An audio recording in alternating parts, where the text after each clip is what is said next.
name's Jordan Henshaw. And my name is Kelly Raybon. I'm the mechanic. And I'm the journalist. Together we're Try and Prove It. Someone has been charged with aggravated murder and is facing the death penalty, so we better figure it out, right? How do we tell the difference between an assertion that is true and an assertion that is false? You've got to start with all of the evidence, and you don't have all the evidence just yet. Okay, well, I have no idea. Whoever, but it's a dot. Where's the dot? Right there. Science is not absolute. It doesn't say this is what happened for sure. It says this is the best explanation we have. 3, start sequence. 1. If one picture is worth 1,000 words, one field demonstration is worth 100 internet conspiracy theories. I'm gonna ask something at the risk of, being wrong, okay? But we're all just friends here. We're all just talking. Hello, friends. Happy Thursday evening. And tonight on Try and Prove It, we are putting a major claim under the microscope. So Candace says that the mysterious burned item in the car was Charlie's shirt. That's the latest theory. But does that actually hold up when you test it? Or is it just another theory that falls apart under scrutiny? Well, Jordan is going live with a real-time experiment to see what the evidence actually does, not what people may say that it does. No speculation, just results in real time. Plus, I'm taking you inside my trip to UVU, walking Tyler's alleged path step by step, comparing the narrative to the physical reality on the ground. Now, there are some things that don't line up, in my humble opinion, and we're going to show you exactly why.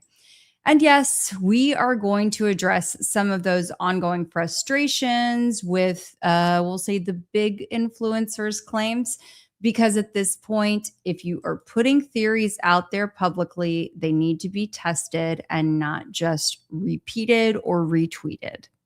If you're here for the facts, receipts, and the real-time analysis, you're in the right place. Let's get to it.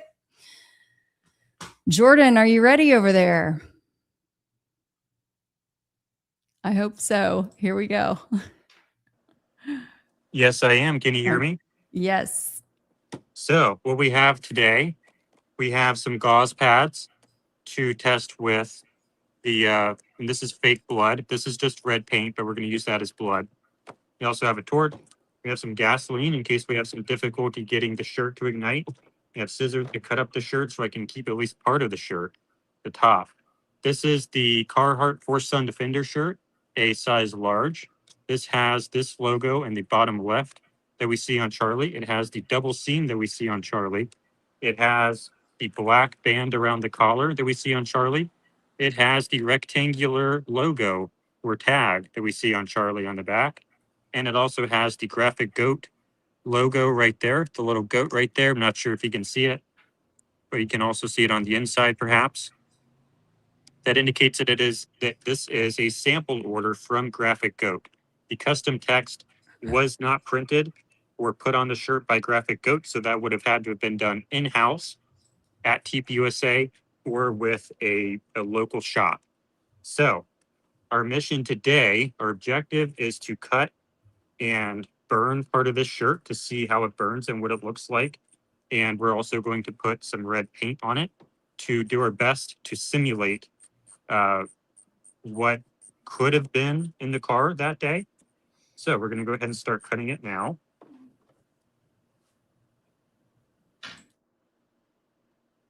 This is 100% polyester. I can show you that as well with this tag right here. Not sure if you're going to be able to read that. Kelly? Yes, we can read it. You guys, you can see Carhartt and 100% polyester. Perfect. And Jordan also, the audience wants to make sure that you have some sort of fire extinguisher nearby just in case. I do actually. Hold on. Okay.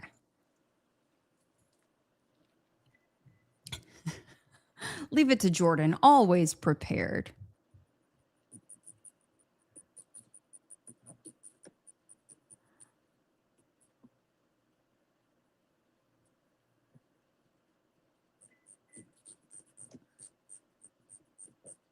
And yeah, I appreciate Jordan. He thinks through all the things, and for those that don't, or those things that he may forget, the audience has us. So thank you guys so much.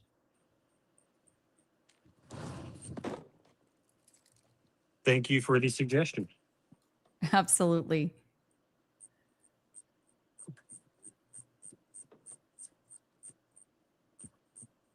So we will go ahead and continue cutting the shirt.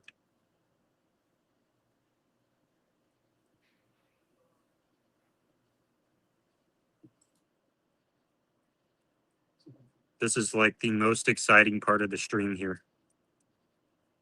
Well, don't tell them that. Then they may leave after your experiment. We have a jam-packed full show. No, I mean cutting the shirt is the most exciting part of the stream. Oh, okay. So here we go. We're going to preserve the top part so I can still have it to sort of do show and tell later. I don't think we need to burn the whole thing. Okay. I think we should put the blood on first, since that is what would have happened on the day. In theory. In theory. And in the meantime, everyone, please make sure that you like the stream, that you are subbed, share it out if you can. We would really appreciate it. This is good stuff. Yes, and please subscribe to Try and Prove It. Also, Jordan, can- folks would like to know if it is oil or acrylic paint. This is oil-based, I believe. Let me check. Most everything is oil. Is that Um, itself highly this is flammable? This is acrylic. I don't think so. But we're going to find out. We're doing it outside, so that's good. Well, and folks are asking why paint. And so, Jordan, would you like to elaborate on that? Because I don't have anything better. I mean, I can do the fake blood, but I would have to mix up a batch, and I don't really feel like doing that right now. And I usually use red paint in the fake blood anyway to get the right color, because the food coloring doesn't really do it. Okay, everyone's saying that oil paint is super flammable, so.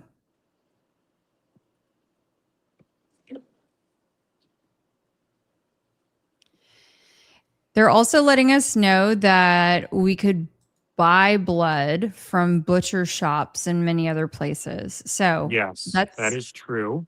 noted. But it only counts if I have time or if I manage my time such that I actually do it. Right? Yep. So, There we go.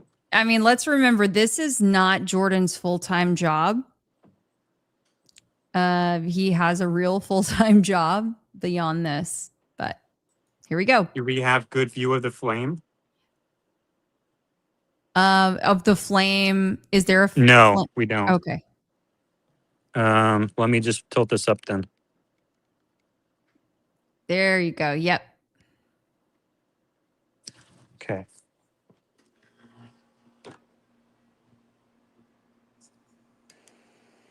Now we see the flame.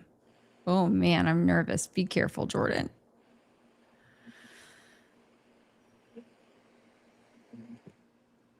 People say get the paint can out of the way. I think people are being a little bit too bossy tonight, Kelly. Well, now I understand how worried they get about you, just like they were worried about me.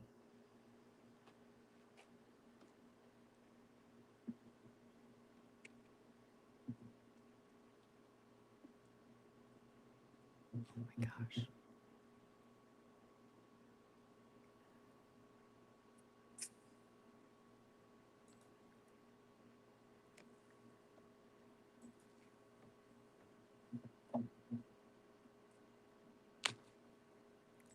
Yes, and doing this in a suit. That's for sure. That's boss moves. Okay, we're going to go ahead and light. Okay.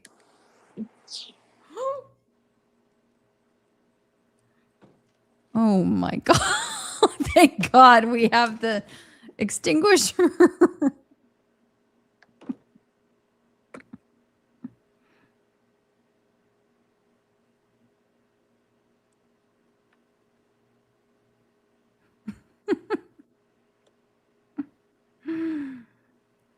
Wow. So this is part of what we got.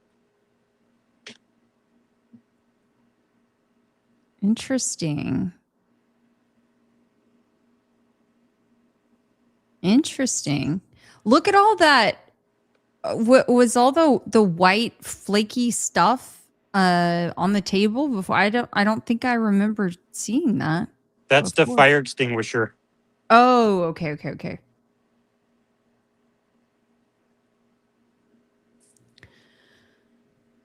Huh. So we have this little bit here.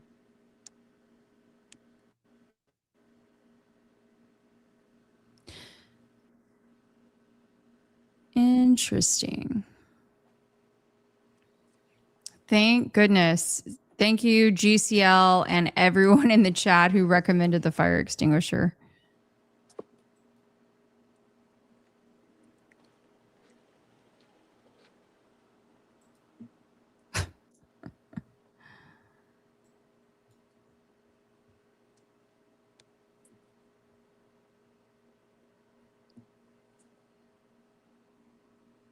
So that is what it looks like.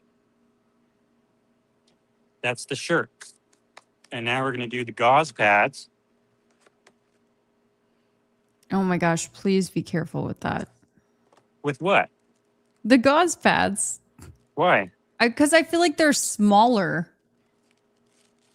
What do you mean?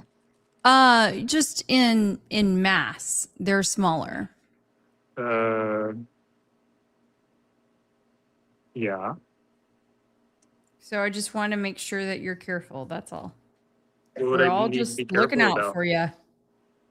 I'm not burning these.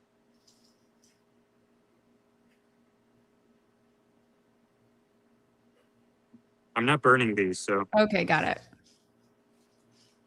Just kind of like sopping it around in the. Okay, gotcha. Yeah, the other thing I think we should test out on another time, I wish I would have thought of this ahead of time, was like a paper bag, similar to I the can get one of potential those. door. Yeah, Yeah, I did think of that, but I forgot. But thank you for reminding me. the DoorDash.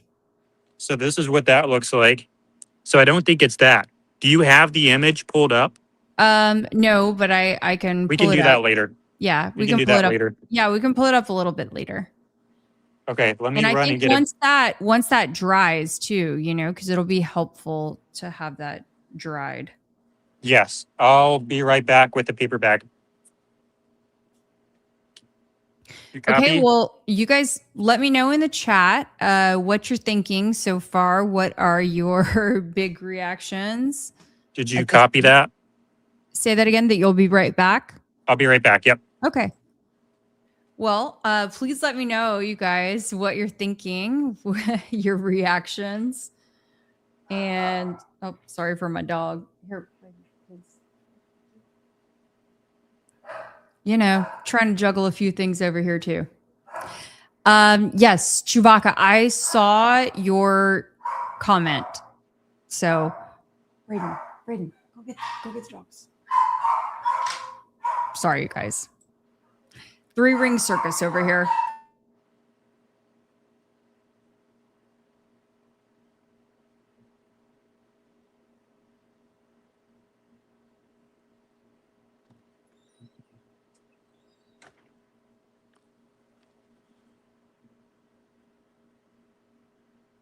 Oh no, I can't hear you anymore. Okay, can you hear me now? Can you hear Yes, me now? I can. Sorry. I Yep. was just saying, why would they leave the shirt half burned? Why would they leave any evidence in the vehicle? I struggle to understand that myself. Looks a little, planted to me.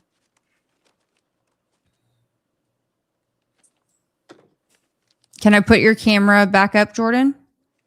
Yes, please. Great. So this is our theory on what it might have been. I haven't made it bloody yet, but that is the starting point. All right. I cannot hear you if you're speaking. Oh, yes. No, that's what our theory is. Sorry, I thought you were Yes. just speaking. Yes, that's our theory. And you could see in some of those pictures a DoorDash bag in the back seat. If anything, it looked like maybe a piece of that.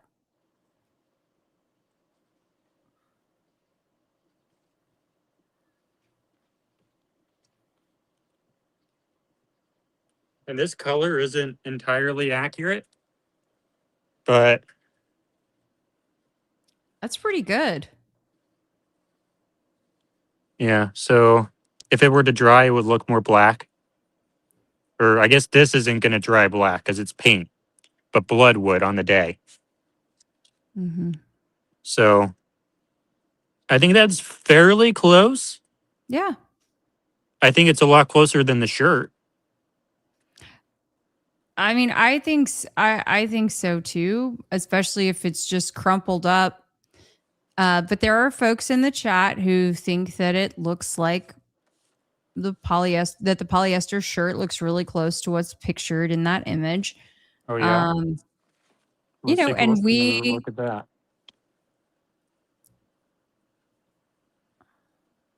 So I could see this part being pretty similar.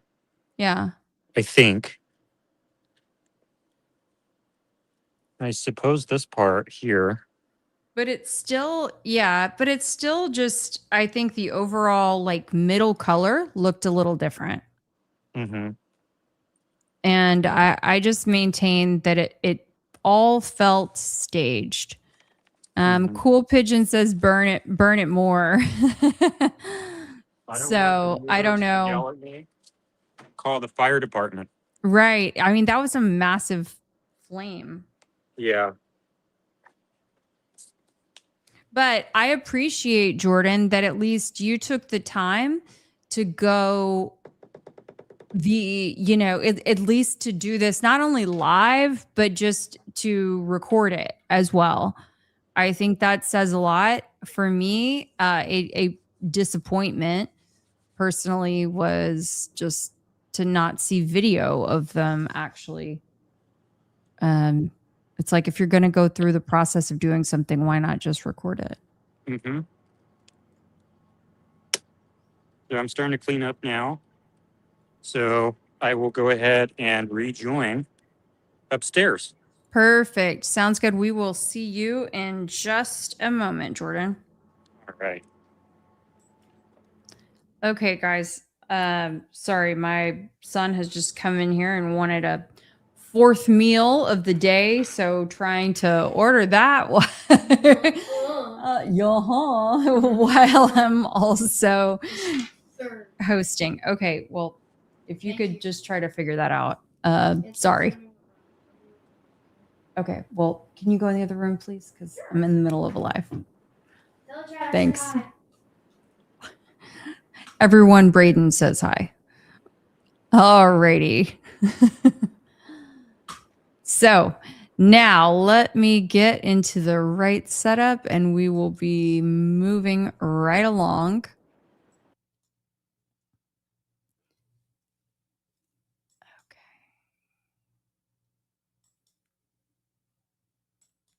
Well, so one of the things that we wanted to kind of discuss tonight is, well, for one, the Sean Ryan and Candace Owens interview, because we really haven't gotten into that very much. And then two, just some of the aspects, I think that it feels like maybe she's led people a little astray sometimes, or says things that are like obviously not right. And it gets to be a little frustrating. I do not intend for this to be any sort of bash Candace session at all. But when you've got someone who is leading the investigation, quote unquote, it ends up reflecting on everyone. And so that gets to be a little frustrating. So I'm wondering if anyone in the chat wants to drop in some examples that you can think of things that have been said over the last 10 months. I mean, we certainly have a few things that we would like to talk about. But I'm curious what things that you guys notice as well. And this is a great point, GCL. So I kind of have a suspicion that she gets a lot of bad intel. That may be the case, but in my opinion, it's up to her to investigate that and not just run on half cocked before she tells, couple million people. She's got 6+ million followers now, that something is what she believes that it is. That's all.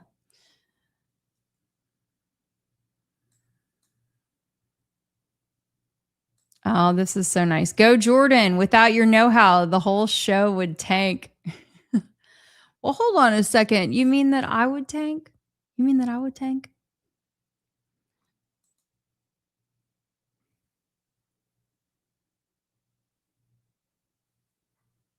Okay. I think Jordan may have some of the elements, so I'm waiting just a second. But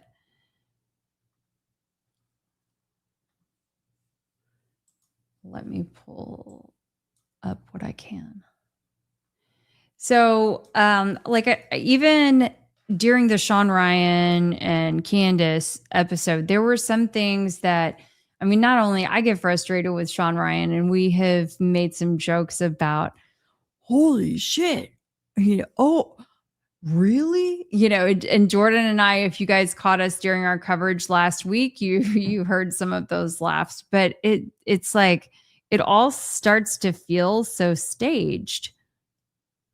Oh, Jordan is back in the house. It all starts to feel so staged, and you have to wonder, why are these folks talking about all of this if if they don't really know the nitty-gritty details? Can you hear me? Oh, Yes, they can. okay, perfect. There we go.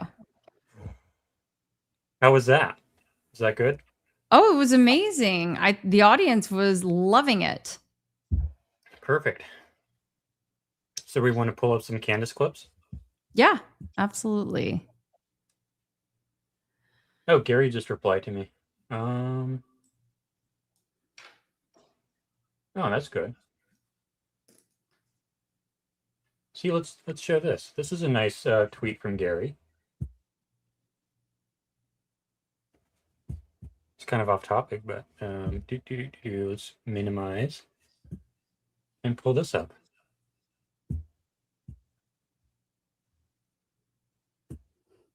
Go into this one. That's a nice tweet. Okay, let's pull up the Candace clips.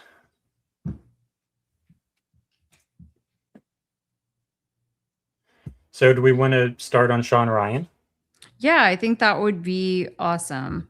Sorry, I've got a son who's like harassing me over how much fast food I've ordered for him. He was talking about that earlier too. Yeah, well, calm down, buddy. All right. Yeah, Gary Paramount Tactical. Here we go. And let's unmute the screen here. And let's go into here. And what is, or maybe I should go into transcript mode. Is there a specific part that's most exciting? I don't know if I would call it exciting, but I think it's very exciting. I mean, exciting, frustrating, something along those lines. What's the most frustrating? Because I haven't seen this yet. Okay. I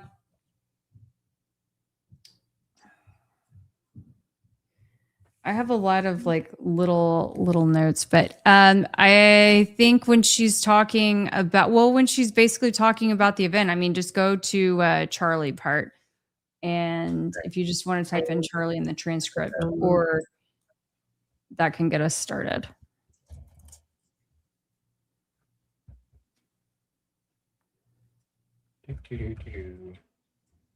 It's not letting me scroll. Can I scroll, please? Nope. Okay. Scrolling up here. Okay, here we go. This Charlie narrative. So they were trying to Thank argue that you. he's not a public figure, and he basically said he was forced to become a public figure because of me.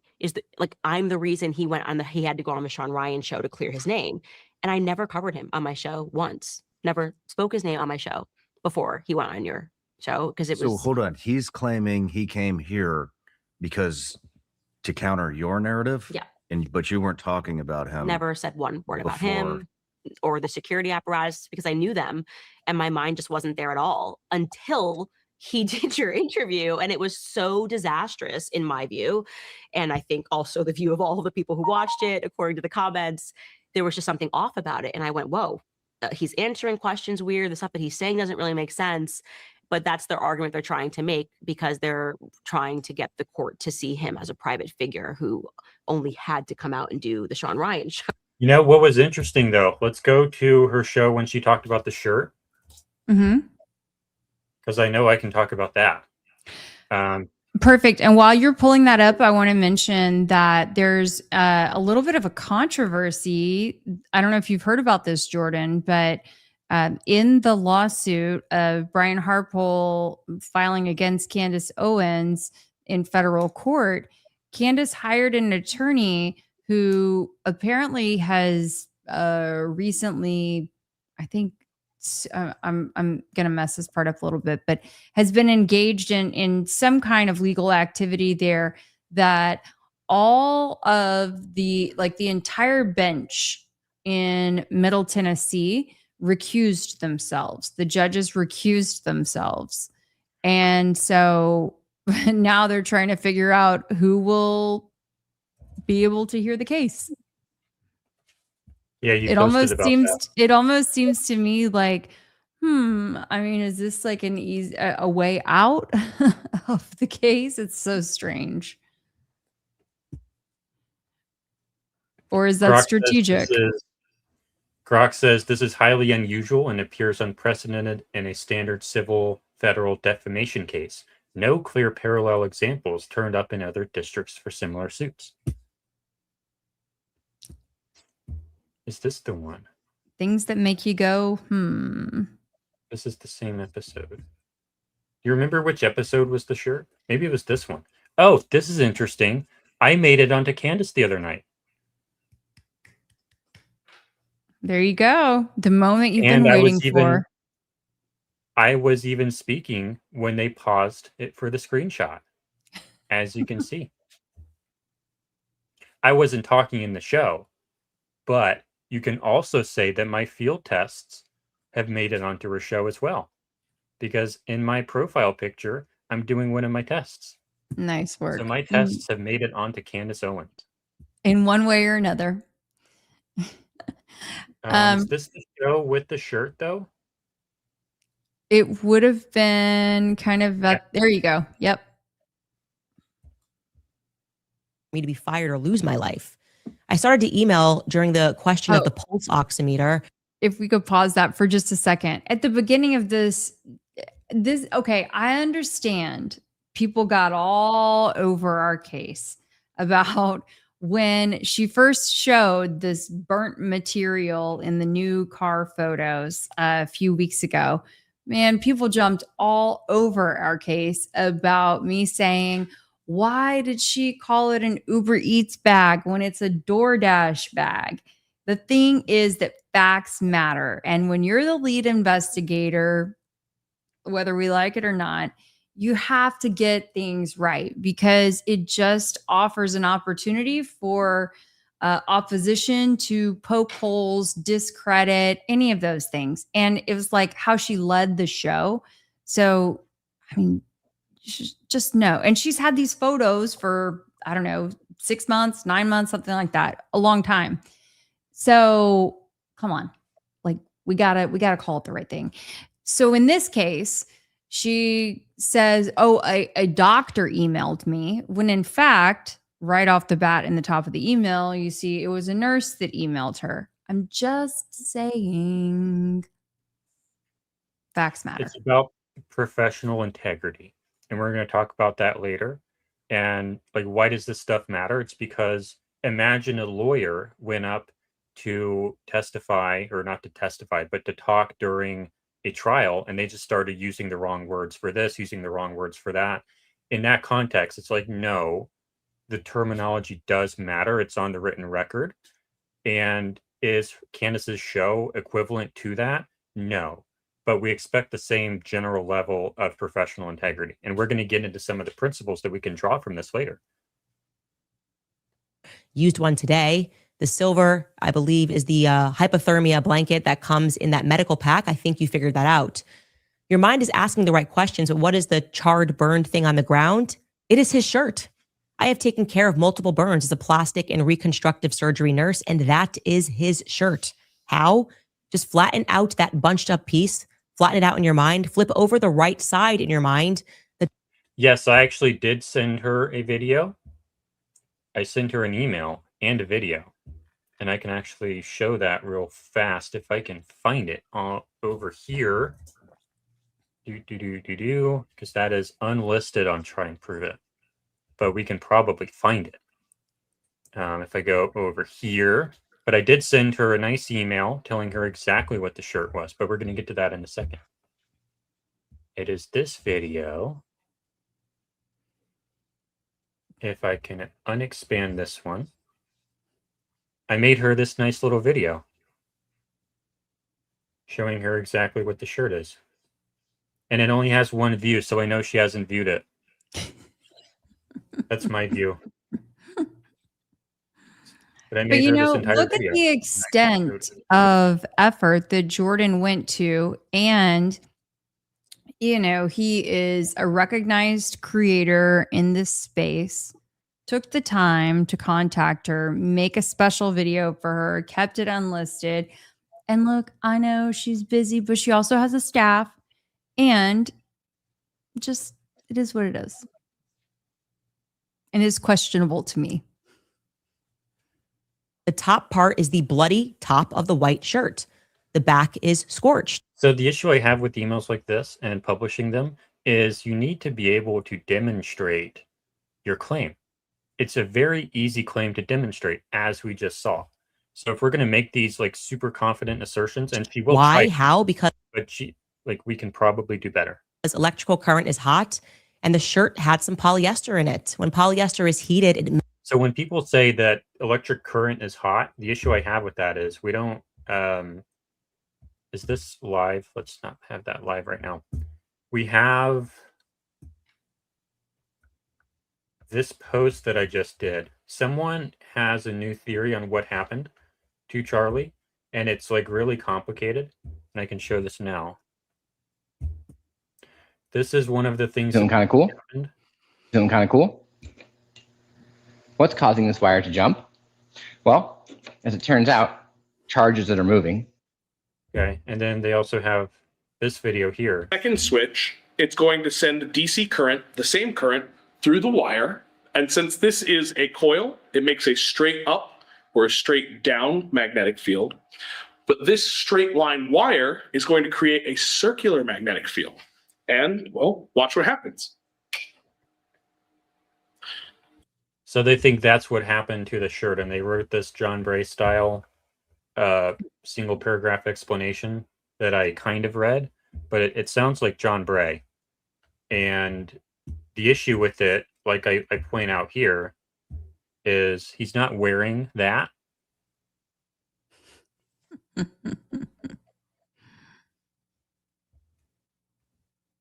melts. It does literally like, it looks literally like a lit cardboard. I had a patient that got burned by a grill and his shirt melted onto his skin, stuck to the skin. Part of it looked just like that. It only had a little polyester in it. Polyester is plastic. It took a procedure called debridement to get the charred shirt off of his skin and spots. The black is necrotic burnt skin, like burning a piece of chicken skin. I'm sorry for the visual, but it is dead skin, burned skin. They likely ripped off his shirt and ripped off his skin. So in my opinion, it is a shirt, burned polyester and charred skin. Do an experiment, find that type of shirt and lay it on an electrical eye on the stove. Think about what it would do to the skin, burn onto it. You see it all. Hey, chat. Was the Carhartt shirt fire resistant? Even though does it say it says fire resistant, or what exactly does it say on the label? Or I can run and get it. flame retardant or something like that. I wish you had your screen share on, but Yes. I'll just keep playing this. I'll be right back. All the time at blank. You can call a burn MD. Hope that helps. You are in my prayers. Please be safe, really safe. Christ is king and never give up. Go Max. So again, the repetition of these emails made me think that the experts, the people who work in these industries, might know what they're talking about. And I suddenly was looking all over my house for a polyester shirt. Couldn't find one. Best I could do was a mixed polyester shirt. Baron Coleman was here the other day, and he told me that he thinks that that particular shirt that Charlie was wearing was 100% polyester, but the best I could find was a 50% poly mixed shirt this morning. And we are waiting to receive a full polyester one. We went ahead and just started burning stuff. Me and the team went outside and we just started burning the shirt. And I'm going to show you the result that we got. I was totally surprised to see. Of course, we don't have blood on the shirt that we burned, but this is what we got. And I have to tell you guys, I think there is something here when you look at the other object. Look at this. Look at this comparison. We did this morning on the right. On the left, you are looking at that remain. And then we had people that were telling us that they think that that portion up top that's quite thickened might even be remnants of the road mic. I don't know about that. But that tippity top part that you're seeing is what she is referring to when she says the collar, the seam. I can see that now. We received another email where a woman is telling me that you're looking at the F of the shirt. I can't quite make that out, but I'm stunned by this. I'm stunned that we were able to replicate that, and it's not perfect. Obviously. Okay. Give her a slightly better pose there.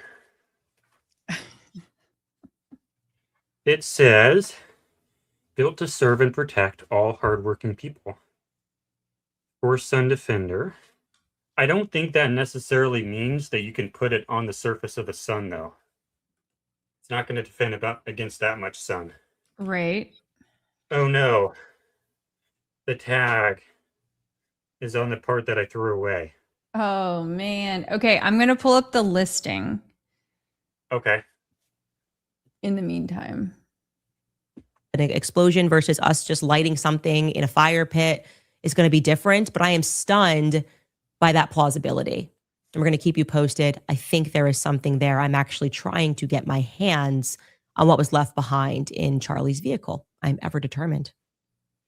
I've seen someone comment this before, something about an upside down suitcase. Can you clarify what you mean by that? I'm not sure what that's yeah. So that's talking about, it's actually the gear box that Charlie is, his chair is up on.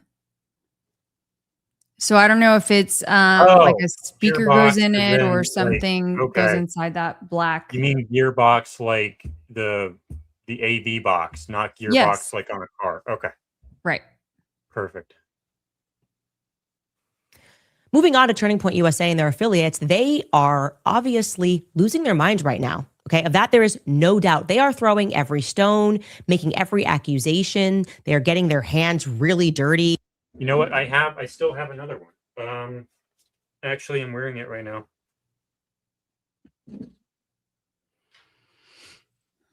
I can read it right here.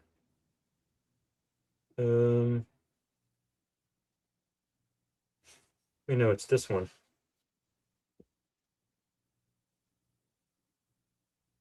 It says, I don't see anything about fire resistance on the front, but on the back, it says, turn garment inside out, machine wash warm like colors, non-chlorine bleach, tumble dry low, do not use fabric softeners, cool iron, do not iron or ornamentation, do not dry clean. spring 2025. And yeah, there's nothing about fire resistance on here. So I think that it might be a different model of the shirt because there is definitely the Sun Defender, which I think is the one that was available through what's the site that you bought it through? Something Goat. Graphic Goat. Yes, Graphic Goat. Thank you. But then there's another option, and it's like their FR line. And that is 100% cotton FR jersey. I'm looking at Carhartt's website right now. And then You want to do screen share? Yeah. Because you have a computer that you can do screen share on now. That's right. Stand by. Okay. Share screen. Make sure you select audio if you wish to share audio. Wait, it's because I have it in my other screen. I don't Maybe. know that Candace is aware of my work. I'm not sure that she is aware, but it would be nice if she was, I suppose, if I got some exposure from that, or if we got some exposure from that, but I don't know. I've not seen evidence that she's aware of my work or our work.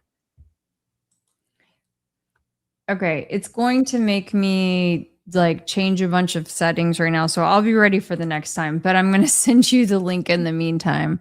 For whatever reason, it would require me to Go ahead and through it. I'll read some chats and go ahead through it. I want you to have require control. me. You remember the last few shows. It was like you were telling me to do this, do that, do this, Okay, do that. okay, Jordan. Please take the remote. I'll read some chats. Norma it's going to require me to restart the computer, so it's not worth leaving the stream for that. Yes, it is. Okay. I do believe that Dan Flood dropped Charlie into that upside down suitcase. My guess is that it was a soft landing pad made of foam or an opening to the ground so he can make his escape.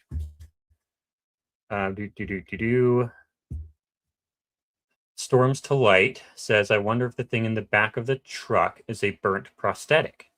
I suppose it could be. Let's pull that image up again and let's see. She's still in the studio, so I guess she didn't reboot her computer. But it would be nice if she did so that she can have the remote and we don't have to fight over it.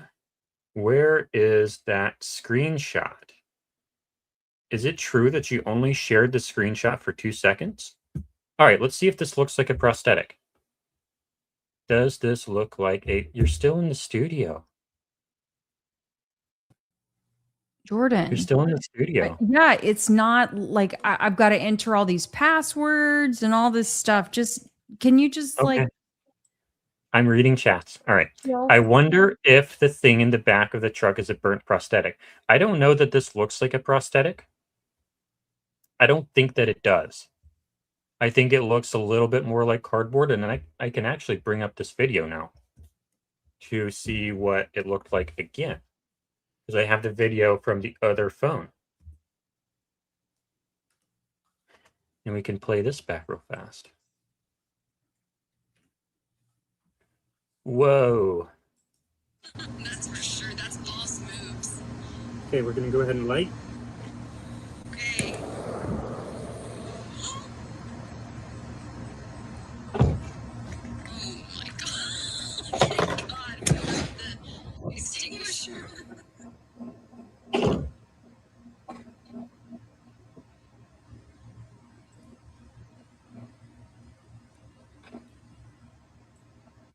So let's scroll forward to when I show this part. So does that look like it? Let's see. Let's do a side-by-side comparison. I wish you were on the other side here. I think this is pretty good.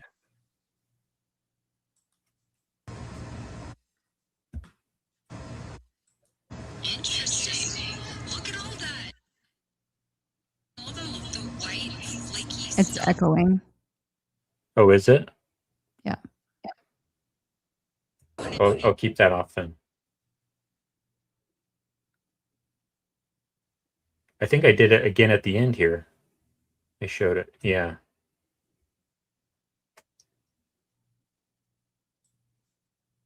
So I don't know that it, like this part here doesn't seem like it's a shirt. It seems more flaky and layery than a shirt Mm-hmm. to me. And I don't even know that it matches the cardboard. But I would like to bring this into my editor real fast. So I'll take this off the screen and I'll bring it into my editor so that we can get a better side by side. And file, open a new project. Do you want me in the meantime to look at the listing? Sure. Okay. Oh, you have your screen share. Perfect. Go ahead and take it.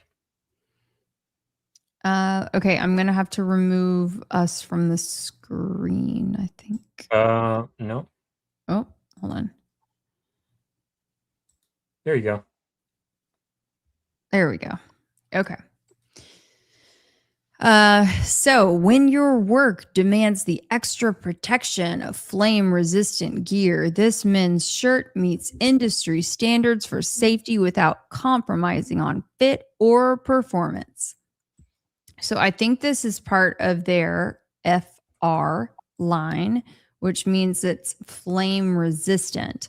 But I don't think that that necessarily means it's what, fire retardant. So whatever these codes are, I have not looked them up yet, but this is a different shirt. This is not the Sun Defender. This is a different shirt with the FR technology. And is that possibly compatible with being the same shirt? Does it have any clear indicators that would say that it's not the same shirt? Well, I'm not on the Graphic Goat website. I could do that, but at the No. Graphic Goat website, I just recall it being the Sun Defender, which to me is a different line. Let me rephrase. When we look at Charlie, no, don't go to that. Oh, okay. Hold on. Can you go back? Yep. So when we look at Charlie, is it Mhm. possible that what he is wearing is this shirt? Well, I mean, this was the first one that I pulled up because I knew already that the FR line is has this technology in it. Yeah, but what I'm asking is, are there any indicators or visual signs on that shirt that would disqualify it from being what Charlie wore? Well, I don't believe that this is the shirt that he wore because for one, it's long sleeve. It's got a pocket on it. Okay, so that would be a yes. Okay. Yeah, but as I said, this was just the first shirt that I pulled up with the FR technology. They have an entire line. And this was just the first one that I pulled up. But all of these, for example, are FR, FR, FR. And who's to say, look, if he wasn't ordering, 200 of these shirts or something like that, that he couldn't just call up Carhartt and say, hey, I really love this shirt. Can you please just make me a cut of it without the pocket or something? I haven't looked lately. I know that I looked like 8 months ago at the shirt. Mm-hmm.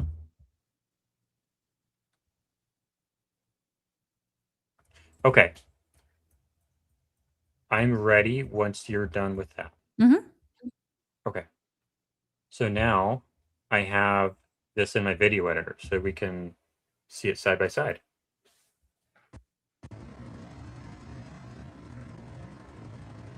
So the color, the red color is a lot dark, is a lot more red, bright red, than it would be for dried blood, but that's okay.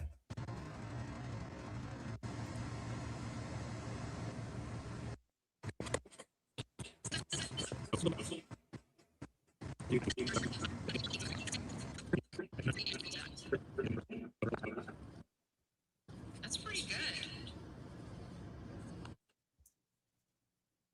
Okay, so this part is definitely darker than like this part here. But the color's about the same, yeah? Yeah, the chat thought that you did a great job with the color. I think this is probably the closest that we have.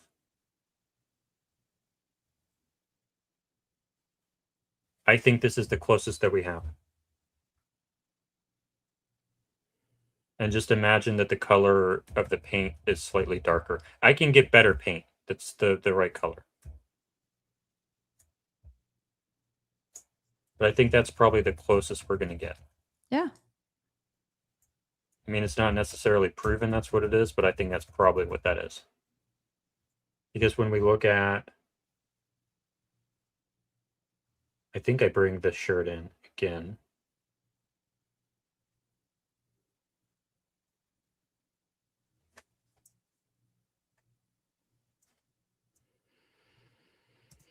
Where do I bring in the shirt again?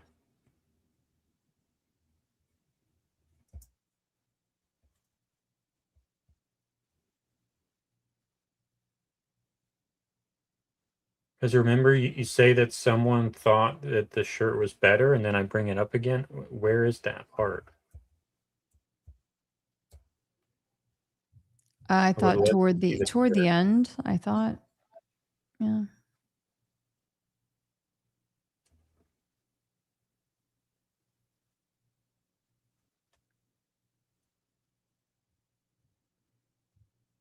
Oh, it might be I'm showing it the other camera. Maybe I didn't show this camera again. I see. Yeah, that's probably what happened. I didn't realize. Yeah, that's what happened. Okay, that's all right. But I think the conclusion there is that the cardboard wins, in my opinion. And that's because the white of the shirt is just a lot whiter, I think. Mhm. And it's not really the same. Like you don't have it shrinks. The shirt does. I don't see it shrinking. Um,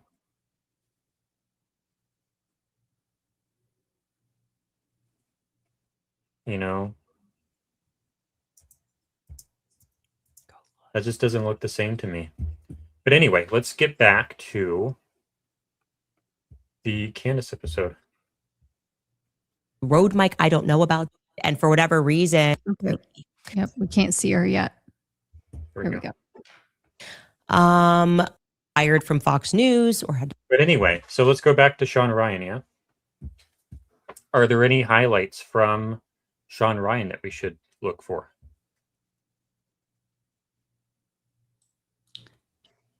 Yeah, so let's see. I got pulled over on looking at Carhartt t-shirts, so hold on. Do you want to go back to that? No, we just were on that. I think we're done with Carhartt. Okay. Oh, one of the biggest podcasts in the That was a bag. That was a cardboard paper bag. So maybe it would be even better if we had thicker cardboard. world defend himself against me. And I'm like, well, that's going to be a tricky argument considering. Oh, I don't care about her defamation lawsuit. Oh, we do have chapters here. Perfect. We have chapters. Missing evidence, Charlie Kirk's legacy. We have threats, victimhood, and politics, probably. We have gaslighting. We have, I guess, her political assassination questions. This might be interesting. Society needed shock treatment.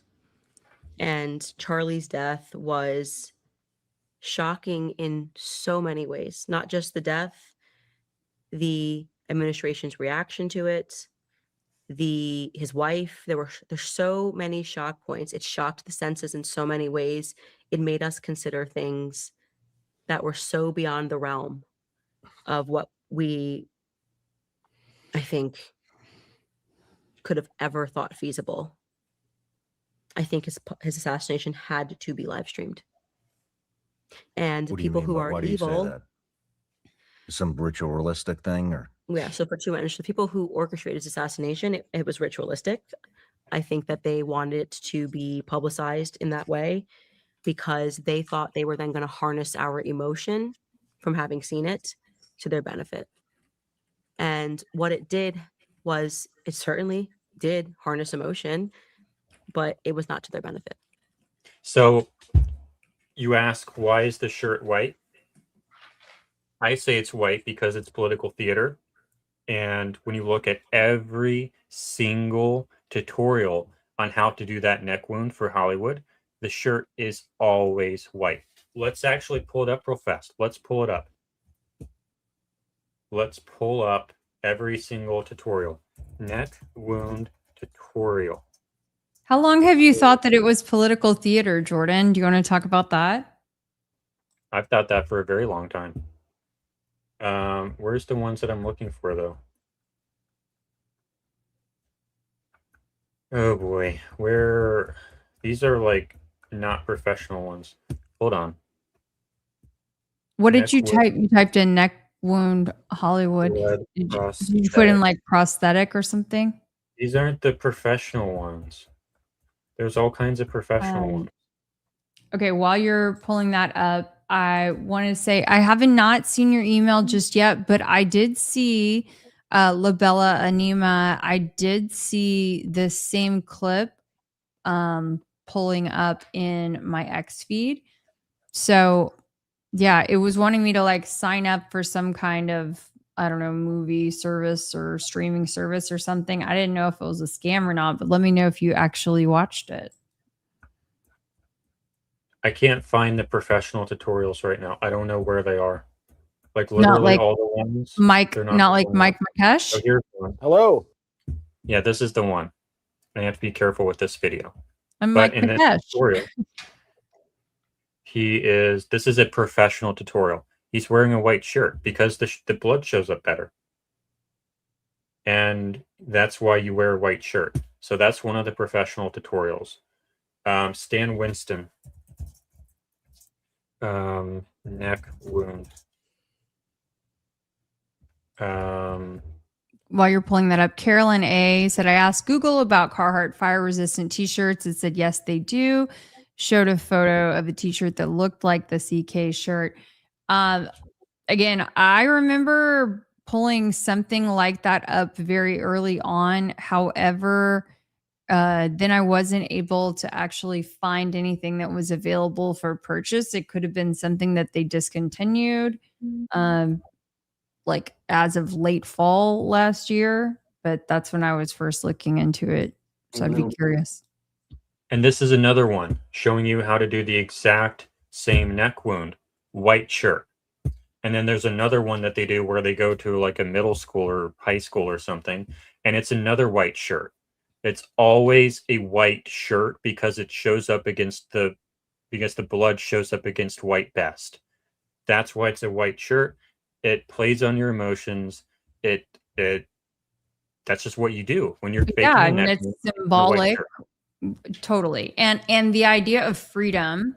And it was something, there was something that Candace had said, which was new information to me, or at least that I didn't remember, was, an interview with, that I think Megyn Kelly had done, or she had appeared on the Charlie Kirk show, and she was asking Charlie's executive assistant, who apparently picked his clothes out every day, and had multiple shirts there available for him to wear. And Charlie picked the white freedom shirt.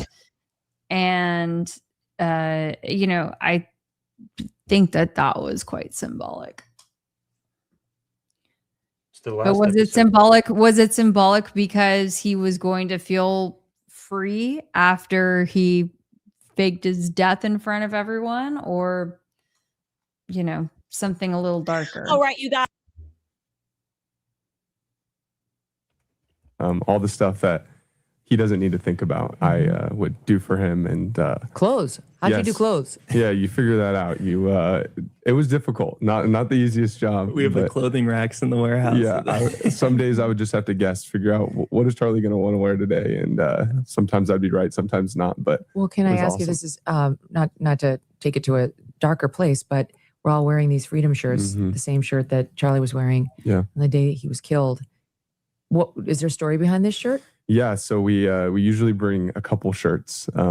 to the campus stops, and I asked Charlie in the car. I go, Charlie, what shirt do you want to wear? He goes, I want to wear the Freedom shirt. That's not controversial. What were the other options? Oh, I can't remember. Like, what does exactly. did he wear like the one that my son has with Trump giving double middle fingers? No. Missed twice. Not those ones. It would always say something: "Never surrender. Here I am. Freedom." It was he liked his short taglines. So yeah, that's the clip you were talking about, right? Yep.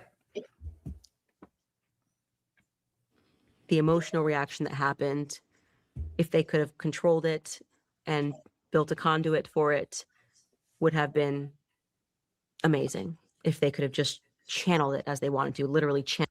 And they channeled it with the not the ceremony, but the thing that what is Memorial it called? service. Memorial.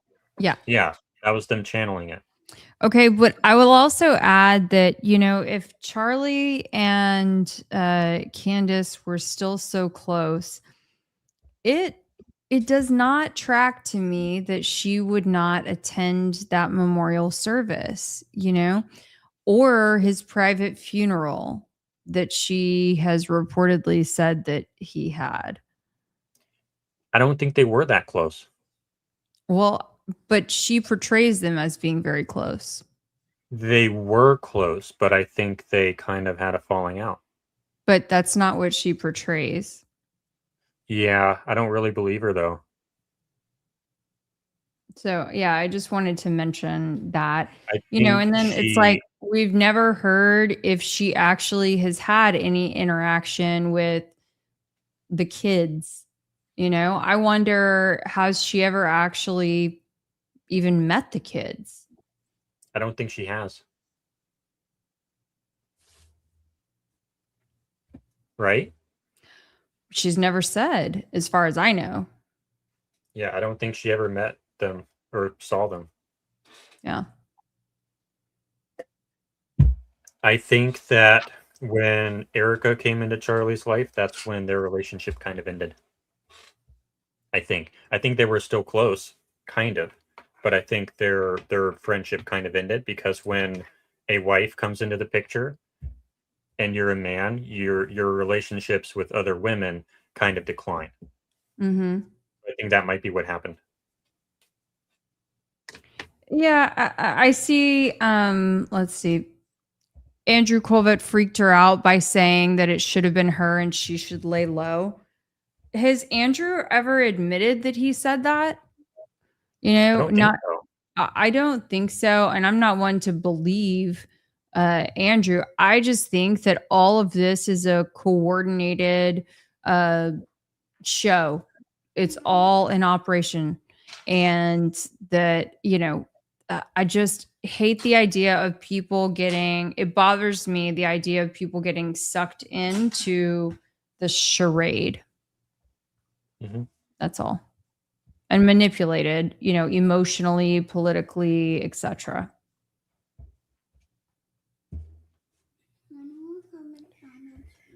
Channeling energy, a form of witchcraft, right? And they wanted to channel that energy toward Erica, who in my honest to God perspective, I believe she is a tried and true psychopath, truly. And I'm not saying that to be theatrical. I'm you know, not trying to be hyperbolic. I mean, like clinical psychopath. So this is not a bashing of Candace episode. I agree with this statement. I mean, I'm not going to diagnose Erica, but I made a video on it. I don't know if Kelly, you've made a video on it, but I made a video where I said, hey, psychopath is not even a clinical label. So I kind of have a little bit of leeway there. I think it fits. I've just talked about it a lot. And then my Erica's exit video. I mean, I've been tough on Erica in appropriate ways, you know? Yeah, like why though? But It's I also think because she's a distraction. we're supposed to. There we go. You're supposed to be on that side because you're leading this episode. So, why do we think she's a psychopath? it's because her emotions are very flat in a specific area, right? Because she doesn't have all of her emotions are fake, and that usually means that you're a psychopath, right? And I can pull up my video. There's a really good wheel that I have where I kind of show what I mean by that. Jordan Henshaw, Erica Kirk. They kind of show like what does it actually mean to be a psychopath, and it's a really good wheel. It's like the emotion wheel, but here we go. This is good. So a normal person is able to feel angry. They're able to feel anticipation. They're able to feel happy. They're able to feel trust. They're able to feel fear. They're able to feel surprise, sad, and disgust. But when you look at a psychopath, they're able to do angry, anticipation, happy, trust, fear. But a lot of these emotions are black. They don't exist. And they can try to feign those emotions, but it doesn't work very well because they're not able to feel those. Oh, God damn it. You have to let me know when I do that. So a normal person can feel all of these emotions perfectly normally, but someone with a affective impairment or emotional deficit, aka psychopathy, they can't feel any of these more complex emotions at the bottom here. They're cut off from those. So what I've said before, like I've said in this video here on my channel, when Erica Kirk is in ordinary, everyday situations, she doesn't need to, she has a lot of examples on how to behave, how to act, because she can see all these other people acting in normal, everyday situations. So it's really easy to fake it. But when she becomes a grieving widow whose husband was just brutally assassinated in front of the entire world, she has no examples on how you're supposed to behave. And she doesn't have that normal internal emotional experience to fall back on like someone over here would. She doesn't have these emotions, so she doesn't know what to do. She doesn't have examples of how to behave. So she messes up. She does creepy things like this casket video where she has the microphone and she's kissing the body in this really, really creepy thing that's completely wrong. And that's because she has no examples to fall back on. She doesn't know what to do. No one has taught her how to behave in this situation. And she does not have the internal experience to just fall back on, because a normal person just behaves the way they feel. But Erica doesn't feel, and that's why her behavior feels so off, in my opinion. A lot happening there. Okay, so he went on and did this difficult task of picking out shirts, and then Mikey McCoy comes out and tries to make it seem like it was a really hard thing to pick out a t-shirt. We have the room, it's got a lot of t-shirts, and this guy, Nate Walker, like grabbed a couple. Oh, this is the wrong video, I think. And I think that is what has shocked them, is that they couldn't do it. And so Charlie's death contributed to an awakening, and I have to keep that perspective that, Keep going. Yeah. I mean, they didn't even look into his own assassination attempt. Trump, Yeah. Butler. They There's a fucking reason for blocked that. the And that's what I mean by political theater. I think a lot of this stuff is political theater because, like the Trump thing, I don't know what actually happened there, but it feels fake. It feels like political theater. It feels like the purpose of it was to get him elected. Whether that's an inside job, whether someone paid somebody to do something, whether I don't know what actually happened, but it feels like it was political theater, like it was meant to get him elected. Because if that were to happen and it was real, when I first saw, and we're not going to get too far into this, but when I first heard that Trump had gotten shot during a rally, I assumed the guy must have been 3 miles away. That's what I just assumed. Has to be a guy on a water tower or on a mountain, something 3 miles away. And that was how he got the shot. And he's never going to get caught. But then you find out that the dude was on the roof on the next building over, and that doesn't work. So political theater was the Butler thing, I think, and I think that the Charlie Kirk thing was also political theater. It was probably some kind of false flag in order to gain support for a political party. Investigation. Yeah. Mm-hmm. What do you? And not even necessarily a political party. And I'm sure Kelly can comment on this. It can be for religious ideology. It can be for a country outside our country. It can be for a lot of different things, not just politics. I think that was. I covered that recently on my show, and it should be reopened. And I think it was a successful assassination of Corey Comparatore. I think Was that the firefighter? Mm-hmm. I met his daughter at Did you? the inauguration that I never should have fucking went to. Mm-hmm. Yeah. Well, they don't believe the story. They are not satisfied. His family is not satisfied with the investigation. And there was a common theme here is when the victim doesn't want to investigate the crime, when they shut down people investigating the crime who are asking questions, that should tell you something. That should tell you that something's wrong here. Like Trump has never talked about it. And there's seemingly no investigation into that. No one's talking about it. No one's worried about it. He doesn't care about, I forget the name, the guy on the roof for Trump. No one's talking about it. It's not a thing. And it should be, because he's the president now. But we also have the exact same thing with Charlie Kirk. We got the guy in 33 hours. There's nothing left to investigate. It's over. Give him the death penalty and move on. That's what they're saying. And there are many unanswered questions, the chief of which is, why is there no exit wound? We see Gary from Paramount Tactical, he says, and a lot of other people, oh, there's all these other people who have been shot by 30-06 and they didn't get an exit wound. Well, we can't demonstrate that.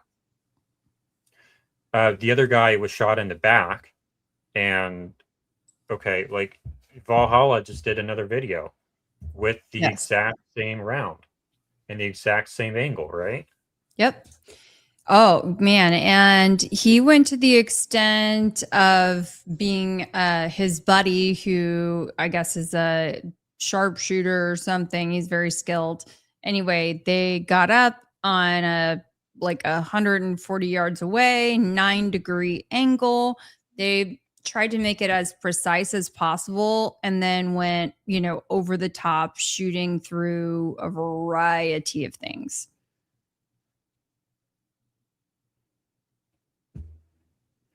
It got pretty graphic at one point in there, but I highly recommend checking out that video if there's still a little part of you that thinks that maybe the 30-06 is a viable option. And we'll stop this round, right? You better use a lot of Gorilla Tape too to give thick skin. All right, guys. So this is like the most obnoxious test ever, or actually kind of maybe expecting this to be the thing that can maybe stop this round. Okay, this is the important thing is during the trial we found out exactly what round it supposedly was. So which also didn't equate to even being a 30-06. What do you mean? The fragments that were discovered and the size that she said that it would equal to was not even as large as a 30-06. I did not know that. I'll have to look into that. Oh yeah. It sounded more aligned with a 223, but it was a range that she gave of possibilities, and it was, far smaller than a 30-06. And thank you, VTO Army, for the reminder. There was dust in the barrel. Yeah, that doesn't make any sense. Okay, look, we got to watch Baron more. No, you know what the deal was is that we were live streaming the whole thing all week long. And, it's hard to absorb everything as you're managing a live stream, talking to the chat, running in and out of the hotel room to the courtroom to the campus. I mean, it's a lot. And why were you not watching Baron at night, Kelly? Why was I not watching Baron at night? Because I was out at the campus, busting my butt, like getting photos and videos from all different angles around the campus, the neighborhood, classrooms, rooftops, and beyond. I guess I could have been, but I don't watch Baron anymore anyways. Yeah. So, but I'm sure he had a lot of good takes. Yeah. Freshly butchered, massive cow neck vertebrae. As you see, this is 3 inches thick in bone, attached to also a pork shoulder blade with another 8 inches of meat plus another layer of bone. Okay, so plus wrapped in Gorilla Tape. If anything can possibly stop this round today, this is what we're assuming is going to do it. So let's find out. All right, and then we'll turn it around. We might have to.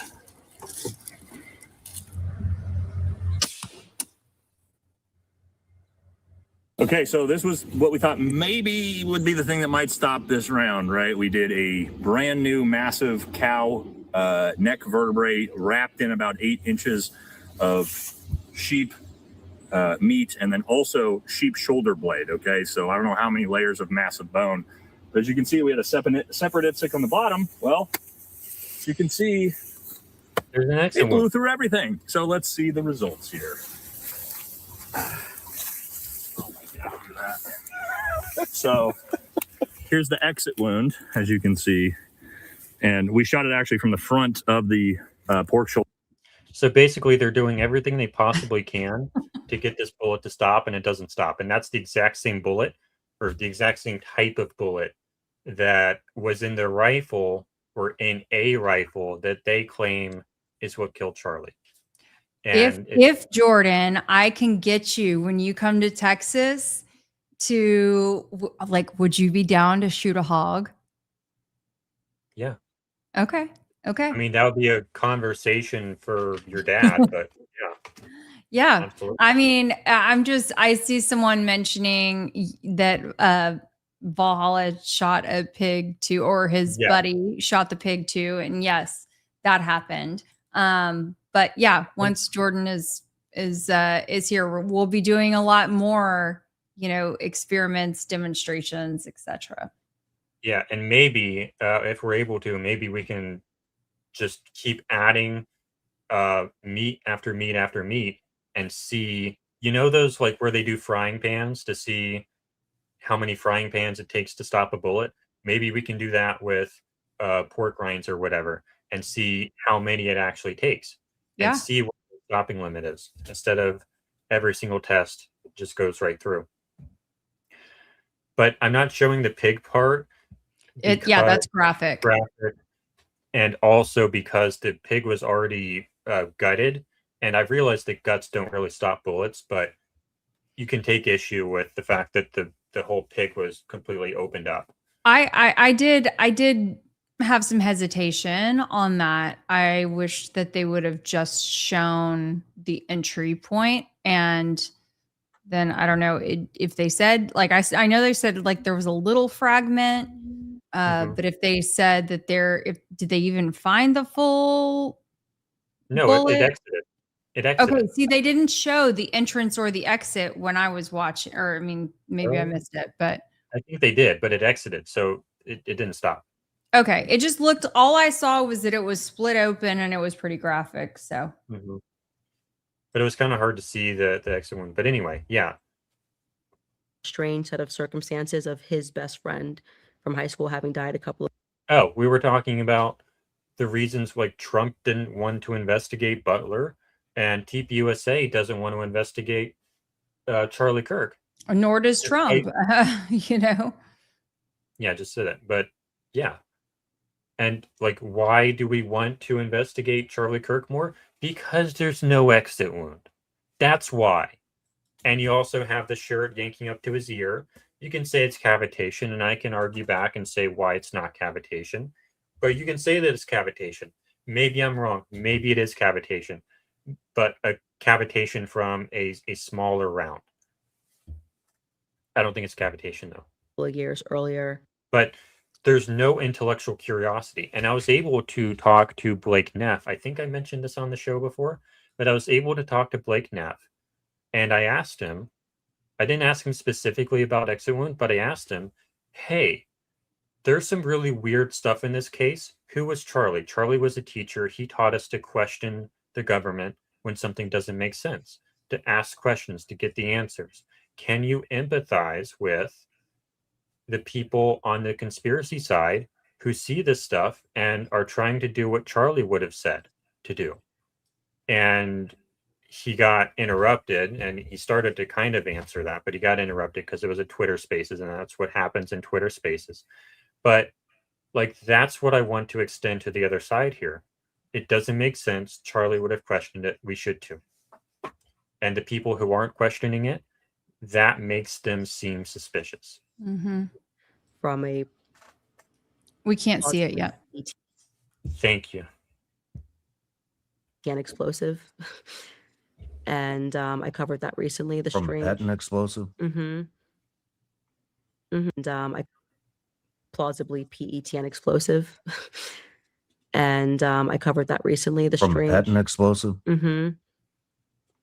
Mm-hmm. He worked with them, and I covered it recently on my show. The firefighter that was killed worked at the patent plant? His best friend died a couple of years earlier and worked at...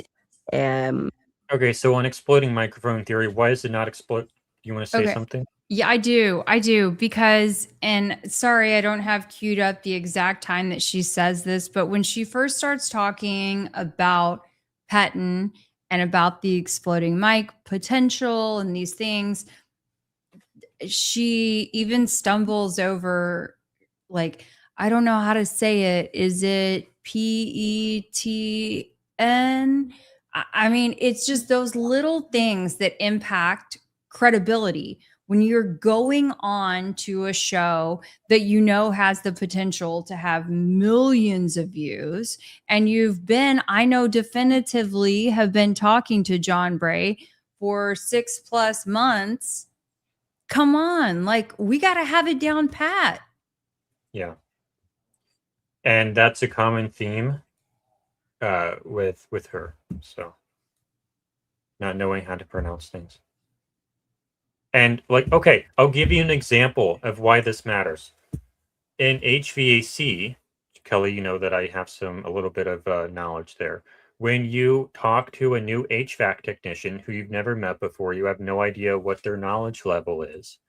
And they tell you about the refrigerant in the system, and they use the word Freon. That's a red flag. HVAC technicians call it charge, they call it gas, they call it refrigerant. They don't call it Freon. Redneck hillbillies, however, do call it Freon. I call it Freon. But you're not an HVAC technician. You're not an HVAC technician. When, like, but I did grow up with redneck hillbillies, so... But you don't want a redneck hillbilly doing surgery on your system. When you want to exude professional competence, you use the correct term. Freon is a brand. It is not the correct technical label. So that's just another example of when you use the wrong terminology, it's a red flag. If you want to be a certain status. Right. And repeatedly. This isn't just like a one-off. This isn't just a one-off. It's over and over and over. Like every time. He basically worked, he was a supervisor at a company And like, what's the counterexample to this? You walk in, you know all the terms, you speak precisely, and you sound like you know what you're talking about, and that makes people Yep. listen to you, and it reflects better on all of us.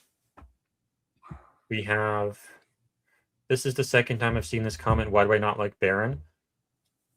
He has a 3-hour show every single night that's like 60% super chats. I'm sorry, I don't have time to listen to all of his super chats. When I hear about a good episode, a good opening statement, I'll listen to his opening statement and maybe a little bit more, but I just don't have time to listen to all of the super chats. But we have a super chat. Not that one. Where did it go? Where has it gone? Did we do the Godspeed Kelly? I think we did. Did we? We have this one. Beam me up, Mr. Scott. Thank you for the $20 super chat. This is a little bit to cover the fire extinguisher expenses. Thank you so much. Appreciate it. Thank you. Beam me up, Mr. Scott. That's so nice. And that is about how much that fire extinguisher costs. Thank you. Did you go through the whole thing? We need to know. We need to know if there's leftovers. No, I did not. I most certainly did not. Okay.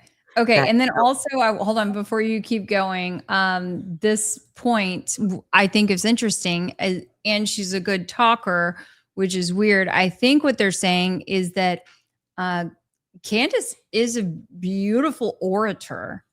And so you can tell that she has spent a lot of time honing her speech, honing her presentation. All of those things, even watching the small little clips here and there of her being in Russia. So it's like, that she's not in the studio in front of a monitor kind of thing. She speaks beautifully. And so, yeah, it does beg the question, like, why all of these little, little mistakes, like, often. And I see too that other people are like, well, it makes her more relatable to her audience. Does it really though? Because it impacts your credibility at the end of the day. I mean, if I was calling things the wrong, like critical things, we're not just talking about the vestibule. Okay. I got the word that time on campus, the double door situation. We're not just talking about the vestibule, okay? Or calling the courtyard, an amphitheater, okay? We're talking about critical pieces of evidence and part of the timeline. That's all. Like, we just want everything is under such a microscope. We all have to level up.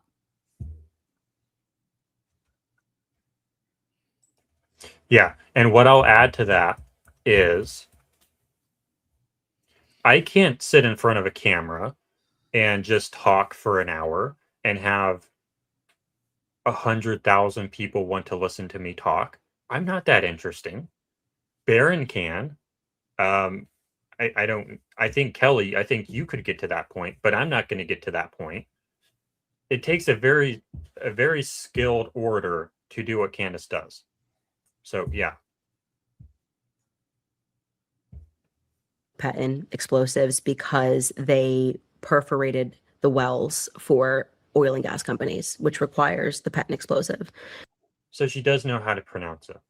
Yeah, this is now like 20 minutes, or I don't know exactly, but 15 minutes or something into talking about patent.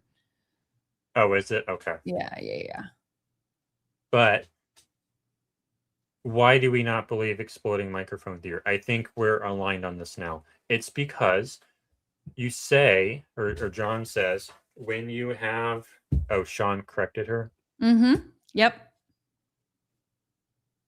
Okay. 90% efficient is what the shape charge is. Okay, where does the 10% go? It goes into the shirt, but the shirt doesn't explode. You have no line of sight to the wound. It's not the origin of shirt deformation is down here. This doesn't, it's a foot away from where it needs to be. Yep. And you see the shirt yank up like this, not like this. It doesn't have line of sight. It doesn't burn the shirt at all. It doesn't explain a single observable. What we have to do when we do science on this case is we look at the observables and then we propose a hypothesis explanation for those observables. And then we have to demonstrate that our hypothesis explanation can actually cause the observables. And at that point, that hypothesis becomes a candidate explanation. And then we have to find out which candidate explanation out of all the demonstrated candidate explanations, which of those is what's actually true. But exploding microphone theory explains exactly 0 of the observables. We just say, oh, it looks like there's something moving under the shirt. What's under the shirt? The microphone's under the shirt. Therefore, it must be an exploding microphone.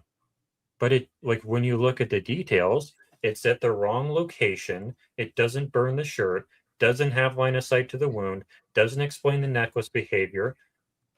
That's why I don't believe exploding microphone theory. I think that's why Kelly doesn't believe exploding microphone theory. I'm getting a yes from you. Yeah, And of course. No, I mean, I entertained. Look, you guys, I mean, I have talked to John Bray since October.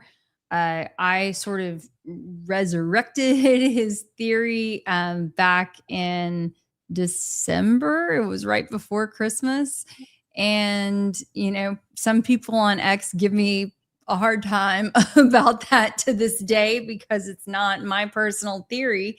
But that's how I hope that you know that I'm sincere in this investigation because I will listen to anybody's theory. And, you know, that he's done a lot of work on that. He hasn't, you know, done the recreation to the extent that Jordan has on, you know, with the squib and fake death theory. But there aren't many theories out there that have really done the level of work that Jordan has. I've done 700 tests. John has done 0 tests. And he gives the explanation of, oh, I can't get a hold of the explosive. So you do it in the computer, like I did. I tested your theory in the computer. I will say he has done one test. I know of one test, even back then, that he had done kind of shooting something into some sort of a meat pack that was small. But that's the last one, you know, that's the last one that I personally remember. Yeah. And like point blank, direct head on with a slingshot. And it's like if you slingshot a battery at a chunk of meat, of course it's going to damage the chunk of meat. But, you know, the microphone is over here. It's not out here. And it doesn't have line of sight. So like he has that one test, but it doesn't demonstrate any of the observables except for, I guess, the wound, but it's doing it from the wrong angle. So. And that's why I like question some of the other creators out there who like Candace. I'm not going to name other names. I'm not going to do that. But there's a lot of other creators out there who have adopted this theory, despite the fact that basically every single point that it makes stands vehemently opposed on technical grounds. I just don't get it. I don't understand why it's so popular, despite the fact that it doesn't explain anything. He died in a mysterious set of circumstances in his backyard where he was burning stuff in a barrel and something exploded and ironically hit his neck and he died instantly. And his friends didn't believe the circumstances surrounding his death.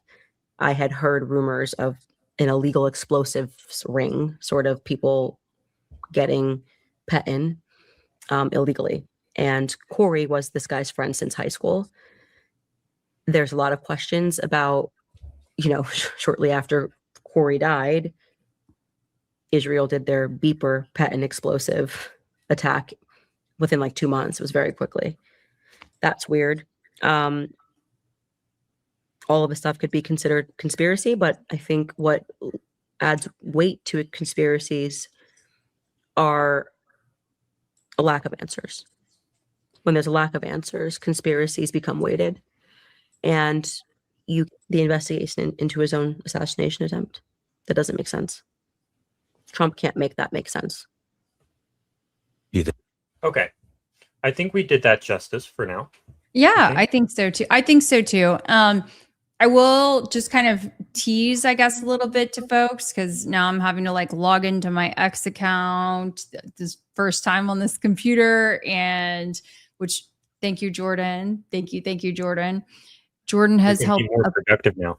Upgrade me. But I will just kind of tease that I will post something a little bit later because, yeah, I think it's fully relevant that Corey Compatori, is that how you say his last name? That his wife had actually not been able to get his cell phone back for a long period of time.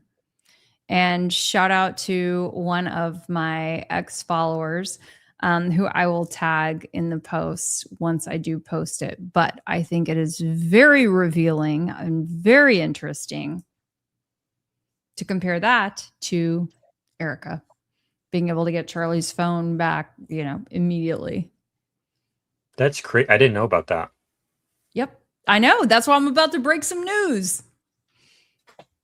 Exclusive on Try and Prove It. That's it. Okay. So the next section here that we have, if you're watching on desktop mode, you can see that we have this lovely graphic to the left that shows you what part of the show we're on. And we're moving on to the next part of the show, where I'm going to discuss some of the principles that underlie what we've been talking about tonight. And it's still there. Perfect. It didn't delete it. So when we didn't want the show tonight, and I think Kelly's talked about this, we didn't want the show tonight to be like whining and complaining about Candace and some of our gripes against her. We want it to be constructive. And so what I did was I looked for last night, we did our show prep, and I thought about, okay, we have this gripe about Candace, we have that gripe about Candace. What's a way of packaging our concerns in a constructive manner? And how can we convert these into principles that can be more positive and productive? So the first principle that I'd like to share is that specificity in terms builds professional trust. We've already kind of talked about that, so I'm not going to harp on that too much. Basically, like I said, with Freon, and like Kelly said, with 30-6 and with FOIA and a lot of these other terms. Yeah, thank you. Thank you for the reminder, FOIA. Oh my gosh, that was like nails on the chalkboard when she gave that example. Sorry, I don't think we had a chance to pull that one up. I'm so glad you reminded me of that, Jordan. FOIA. I can't say FOIA. It's FOIA. No, I think she pronounces it FOIA. Well, yeah, now she does, but she says she can't say FOIA because it reminds her of FOIA or FOIA. I sent that to some of my investigative reporter friends, and because that weekend they were having investigative reporters and editors conference, which is the big investigative reporter conference of the year. And I was like, what do you think? And they're like, oh my God, this is so bad. So anyway, it was cringe. And that reflects on everybody in this case. So that's what the complaint is. So it builds professional trust when you use the right terms. When you're an attorney and you go in front of a jury and you use incorrect terms, that reflects poorly on your entire case. You're probably not going to win the case if you use all these terms wrong. And it seems little, it seems insignificant, but it really does matter because the opposite builds professional trust. The next one, if I can get this thing to work, is when you change theories openly, it builds professional trust. So like what Kelly did, Kelly, I think you were always, I listened to your show with Gary a couple months ago, maybe. I think at that time you were like 50-50 or like maybe 60% fake death, 40% exploding mic. Is that accurate? I would say it was more 80 to 90% fake death. I just was already nervous about going too hard on that route on Gary's show because I'd looked down and I saw his chat was already massacring me. And so, yeah, I was trying to tread lightly. Mm-hmm. But that was something that you promoted a lot, and I don't think you promote it anymore. But you're not just throwing it by the wayside. You're not pretending like it never happened. You're explaining why you were more attracted to the theory and now are less attracted to the theory. It doesn't create this scenario where the audience is like, wait a second. I don't think we've gone into this example, but with Candace, when she went on one of her many vacations before she went on one of her many vacations, if I can talk correctly tonight, she said with 100% certainty what? That she demonstrates he was hit in the neck right here and then and the bullet then here, and I mean she's doing all this demoing and it's with 100% certainty. Mm-hmm. And this is not about us being haters, you guys. I see that kind of rolling through in the chat. This is not a Candace hating podcast. Literally, what we are just trying to do is kind of have a gut check, okay? For everyone who's, we all have spent probably at this point thousands of hours, right? Digging into stuff, watching podcasts, reading things. I just want you guys to keep in mind some of these things because it's easy to get caught up in the rush. That's all. But now it's exploding microphone theory, and she has issued no correction. Yes, and it would have been so easy to just say, at one point, based on the evidence that I had, I thought that it was a shot to the neck.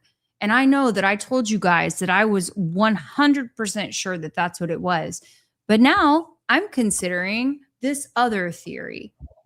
Mm-hmm. It's the absence of correction. But when you do what we do, and okay, we did a stream where... Oh, let me also mention this too before someone goes. Okay, Diane, thank you for the question. Yes, I went on Gary. This was back in November, I believe. Absolutely did not take the check. I appreciate you being here, but if you look through my history, all of the things that I have talked about, it would be crystal clear that I have not taken any sort of check. And I just got home from UVU and there's still more on that trip to come, but 1000% no. So we did this stream where I didn't necessarily make a correction, but I said, okay, first I thought it was a CO2 pendant gun, and then I found a better way to get the results that I wanted, which was with an elastic band. So we did this stream where we talked about, hey, I found a better solution to my problem of how do I reproduce the observables. And you see the thumbnail and you see the title and it's like, okay, we got new information. We got a new idea that seems like a good idea. And we're not going to just suddenly change it and act like we didn't change our mind on anything. No, we're going to do this whole live stream and say, hey, we have a better idea now. And maybe we were wrong about what it was. Maybe we weren't. We don't really know. But that's how you build professional trust, we think.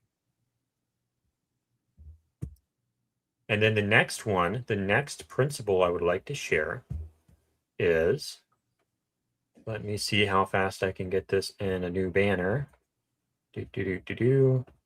And boom. Remembering all primary plot points builds professional trust. This is kind of similar to the last one, but when we have a 1 hour show where we monologue for 30 minutes, Her show is about an hour each night, right? Is that how long her show is? Yeah. Yep. So when we have a 1 hour or 30-minute monologue every single night, when we bring in like dozens and dozens and dozens and dozens and dozens and dozens of side characters, but we ignore like 90% of those a week after they come out, it's like kind of hard to follow, and it makes people question what parts of what you're saying are actually important when you don't connect the dots ever. So remembering all primary plot points builds professional trust. And then the next one, go the extra mile in thoroughness to build professional trust. So that's what we did tonight on with the burning stuff. Instead of, you know, how hard is it to find a polyester shirt? It's not very hard. You can just go to Walmart or to Kohl's or JCPenney or whatever and get one of those, especially if you have a staff. And, you know, that's another thing that builds professional trust, is going the extra mile to get some gauze pads, get a polyester shirt, and actually film it to show people the better representation of what it looks like. And, you know, video is always better. And of course you have the ability to do video. So, I mean, to think of like the extent that, for example, Jordan has gone to even just improve the visual quality of this stream, like we should all give a big clap to Jordan, because he has gone the extra mile and then some. So thank you, Jordan. well, Candace's show is lovely too. They have very good graphics. They have very good thumbnails, and they have a very nice studio. They have great audio. And, you know, when they do producer stuff, they have a very good show, a very well-designed show as well. So props to them for that. Yeah.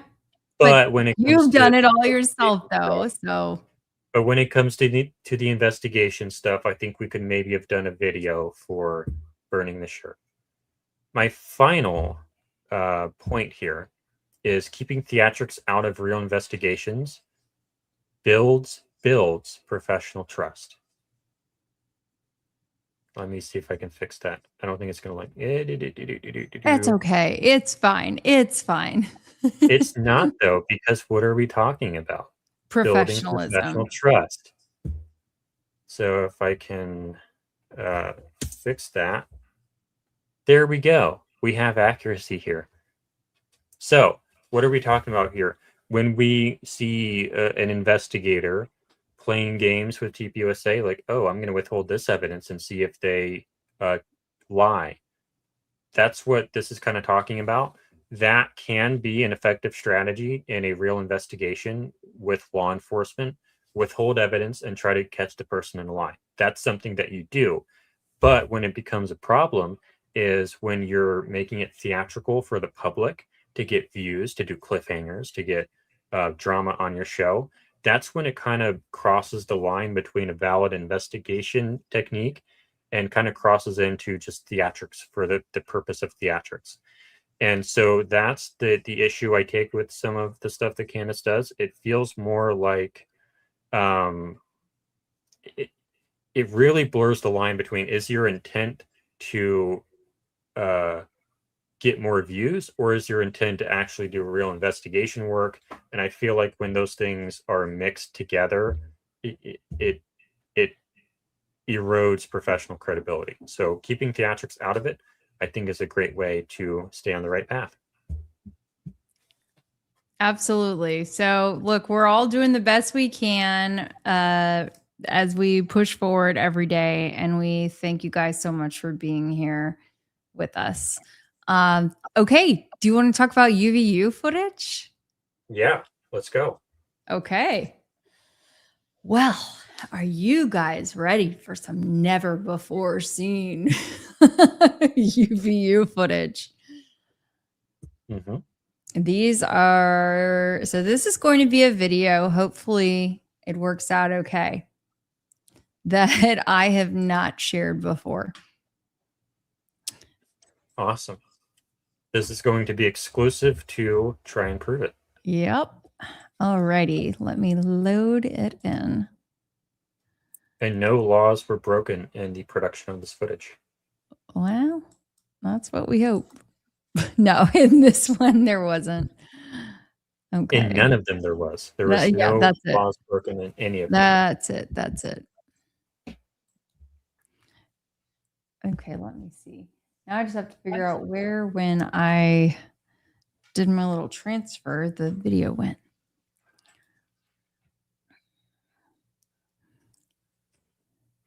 Oh, Jordan, I see someone in the stream is asking, explain your theory for us one more time, please. While I'm pulling this up, would you like to expound on that?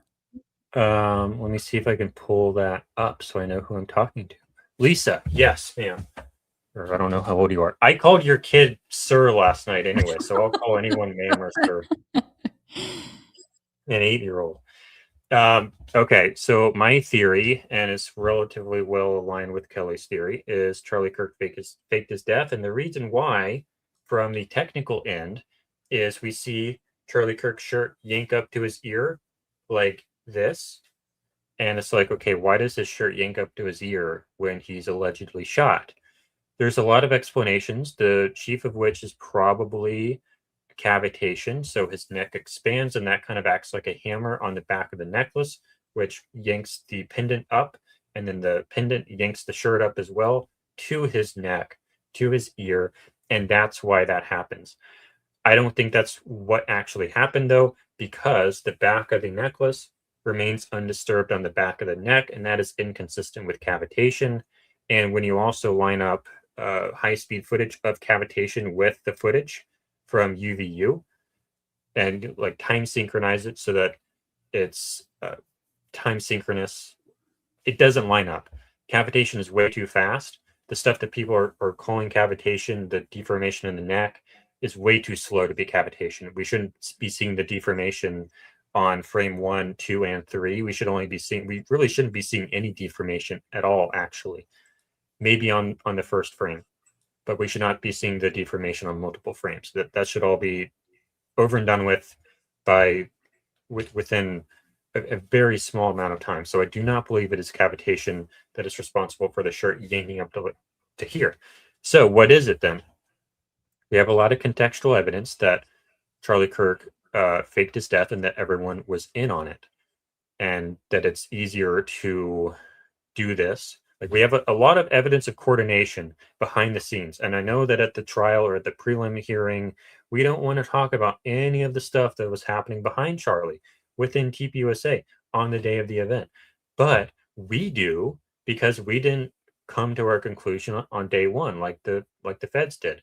We want to look at the whole picture and not just at what happened on the Losey Center roof and behind the Losey Center. We want to look at everything. And it looks like there's a lot of coordination. Everyone at TPUSA, they're doing the hand signals immediately before, and immediately after. You know, we have a person ducking, we have a person doing this signal, and I'm not going to do it because it's anti-Semitic. They're doing an anti-Semitic hand signal immediately before the shot. Immediately before the shot, they're doing a hand signal. It's like, do the hand signal, boom. And this person ducks immediately before the shot, and immediately after the shot, phone up to the ear. They're going to try to say that they're covering his ears, but it doesn't look like it. They just walk away at a normal pace, and no one's reaching for their gun. No one's looking for a shooter. No one seems scared. We have people reaching into their pockets to pull this out. We have one person reaching into someone else's pocket. It doesn't seem real, guys. So then you look back at the technical stuff. Why does his shirt yank up to his ear? Well, my theory states that it's a device that's cutting at prosthetic. If you want to do a faked death with a neck wound in skin to make it look real and obviously not fake, you have to have a way of cutting the prosthetic. In film, you cut it before the camera starts rolling, but you can't do that here because it's basically live theater in the round. And you have people very close to Charlie on all sides in perfect lighting. There's no camera that you can control. So you have to develop a completely new technology in order to fake his death in real life. And I think that the side effects are that technology is the shirt yanking up to his ear. I think that's a prosthetic cutter. Its job is to cut the prosthetic so that the blood can come out of the prosthetic. So that's my theory. It appears as though you have the video loaded.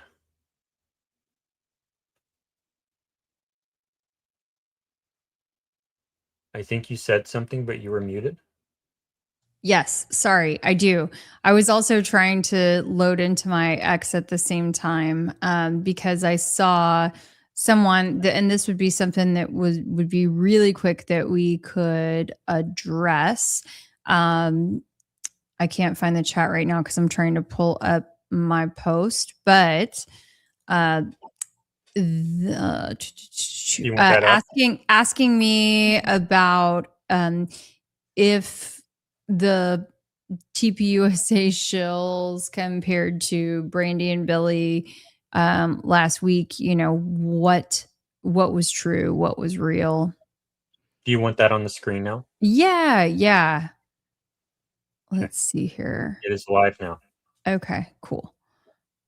Okay, and I'm gonna pull this back. Hey guys, Kelly Raybon here on the ground in Utah. I have been outside the courthouse all week long for the Tyler Robinson hearing, and now I really understand why they had so many TPUSA aligned podcast hosts there inside the courtroom as VIPs. They needed to control the narrative. It is crystal clear to me that even if they lied to you, they would do it at all cost. So today, the judge showed some additional videos from UVU specifically, including a video on the rooftop. So now the Benny Johnsons and the Brandon Tatums and the Jack Posobics, and I'm sure because Donald Trump Jr. was in there earlier this week, he'll be saying this too. They're saying that that you could see in 4K quality Tyler running across the roof and pulling the trigger. Well, Billy and Brandy were in the courthouse, and they say that is simply not true. It was not conclusive video. While there was, for the first time, the opportunity to see a figure, very blurry, approach the edge of the roof, you could not see, according to Billy, the trigger pulled, and you could not see if the face even looked like Tyler. So be aware, be wary, and just know, I think the TPUSA recognizes that they are losing control of the narrative. They are losing the case. And this is maybe a last-ditch effort, or at least a big-ditch effort, to try to sway public opinion and manipulate people. You all know that TPUSA has lied to us countless times. Do not fall for this one, okay? Don't throw in the towel just yet. It was like my little, hey battle guys, cry. Sorry. On the but yeah, I tracked what was going on instantaneously, you guys. So I was there to interview after court had dismissed. First came Brandon Tatum, and then Jack Posobiec came out, nicely timed, probably 20 plus minutes later after Brandon. And after hearing how similar their recounts were, it was like boom, boom, boom, boom, boom, hitting all of the points, the talking points. And so right after Jack was done, I turned to a national news reporter, and I had chatted with her earlier in the week, and she'd actually reached out to me even before the trial. And we had not fully connected to chat. But anyway, I turned to her and I said, I know for sure why. I said, it's crystal clear. It's crystal clear to me why all of these TPUSA podcasters were in the court this week. It just immediately seemed like so obvious. And again, remember, I have a long track record of media experience. I was an investigative reporter for TV stations for 12 years. I know how these folks operate. So I could just see it immediately.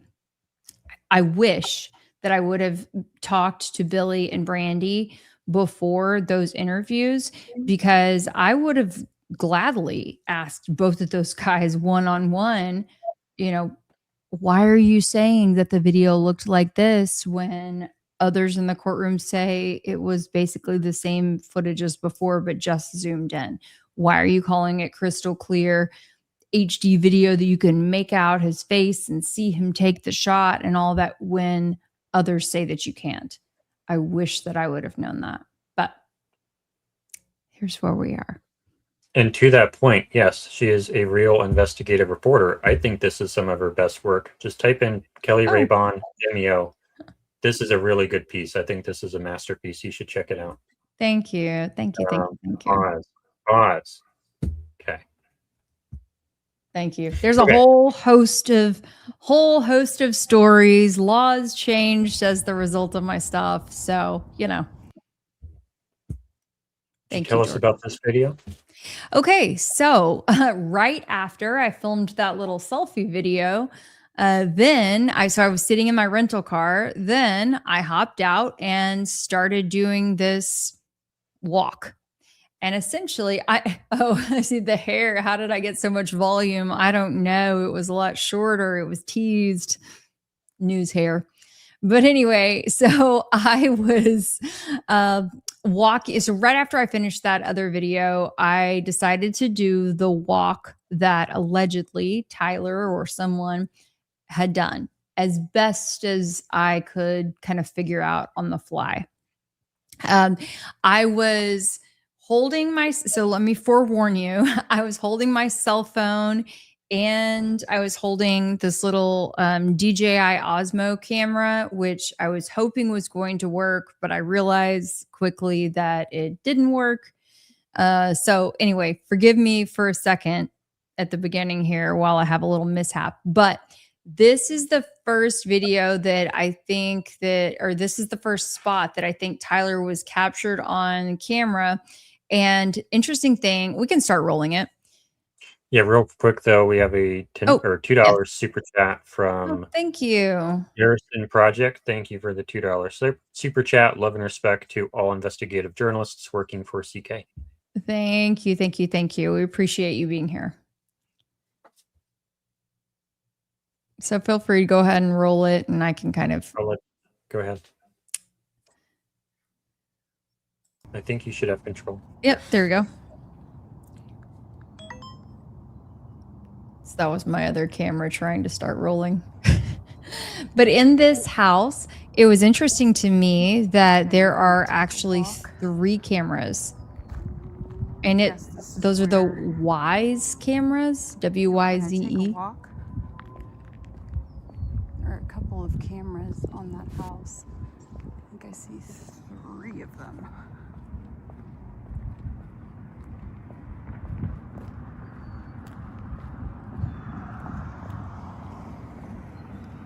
At least.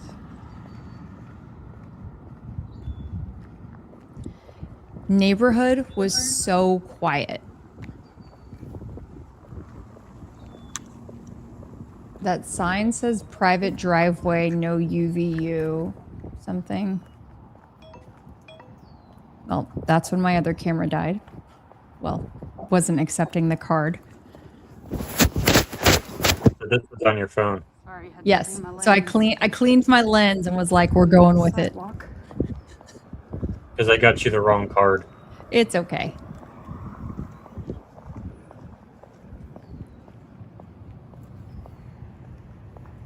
I did walk down the street like a weirdo. I'll do anything for you guys, you know?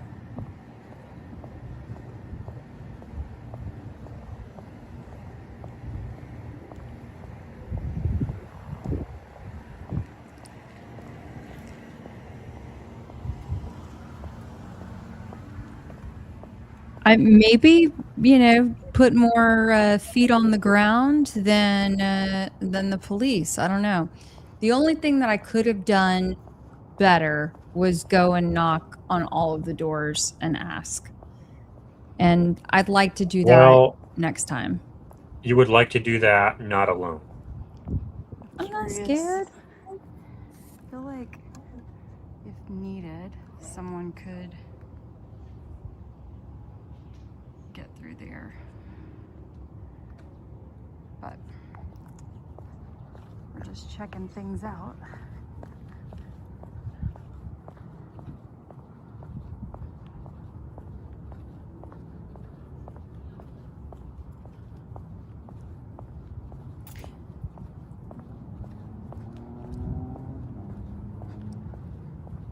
So I'll tell you guys, it's actually not that. Oh, let's see. That person has a camera.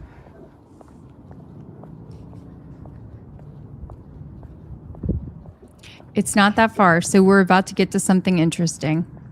Oh, no wonder I looked so tired. Y'all, I was doing a lot. Definitely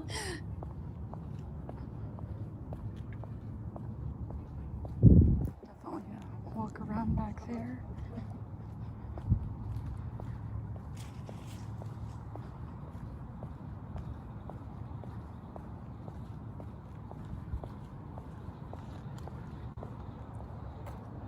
Looks like pretty thick brush back there.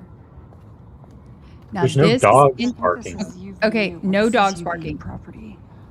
Okay, sorry, I was just talking over myself, but this is interesting.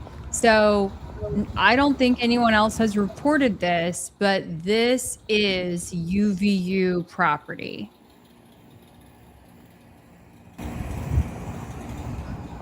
And this is where Seems I plausible. believe he went down. Somebody could just take this down.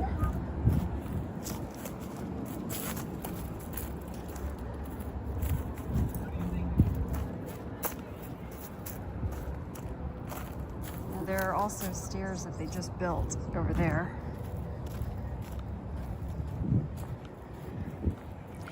Okay, if you could pause that, or sorry, I could pause it, I guess, for just a second. So we're not going to see this in this moment. I might spin around later, but we did show this on Monday night's stream, I believe, that there are brand new stairs that are on this property. They're just, you know, a little bit away from me, but still as part of this same lot. And those stairs, I need to get the exact dates that they were built, but they are new and they may not have been there when, my understanding is that they were not there actually when, on September 10th. And I see someone was asking Wise or Waze. Wise camera, not Waze camera, Wise, I believe. Trying to see if I can find that part. Or maybe I have it.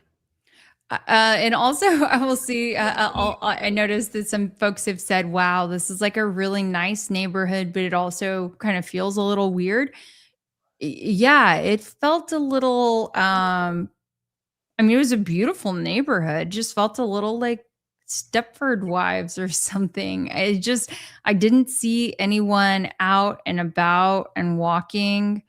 I only saw 2 kids the entire time that I was there, and I was sitting in my car for quite some time between posting that video and then trying to cool down a little bit. It was hot. It was almost 100 degrees that day. I think I have the video here. And hopefully it won't lose our spot if I remove it. Okay. Oh no, oh no, oh no. It's okay. Yep, there you go. Thank you. So these are those new stairs. Yep, and you can tell they look brand new.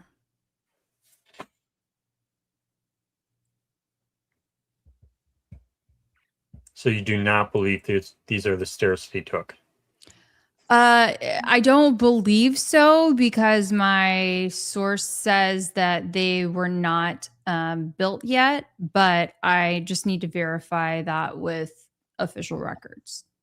Mm-hmm. But it wouldn't really matter because the other one, this walking path of sorts was just fine to walk down. And then when I didn't include this video here, but I also shot video walking back from UVU and up to the car. And even, at 41 and not in the best of shape, I was able to walk it just fine. And in extreme heat. Yes, in extreme heat.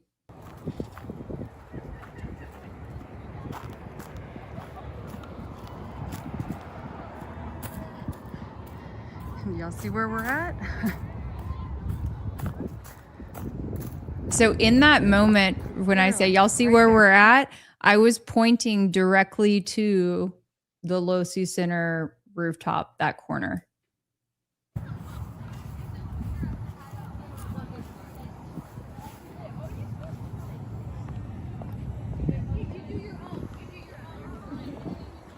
Run across the street.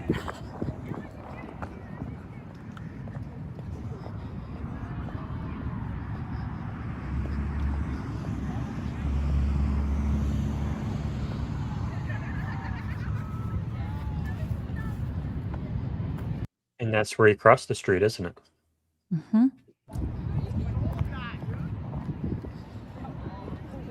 Now this is the Losi Center on the right. What I don't know is if he walked over here.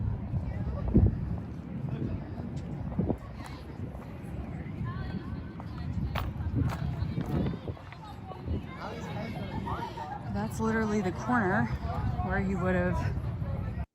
It's so weird that they hang out there so often. Like a lot of your footage, they were hanging out there. I They mean, weren't when I was there, but nearly every single time that I went to UVU, there was a group of kids at that corner. mm-hmm. But up there is the camera. Let's keep going. And there's 2 of those cameras. Mm-hmm. So some folks would think that the door was unavailable, but nope, not me. I just walk right in. Now, there are some folks who've said that Tyler, well, the person went around the front of the Losi Center. I don't think that would be necessary. Nope.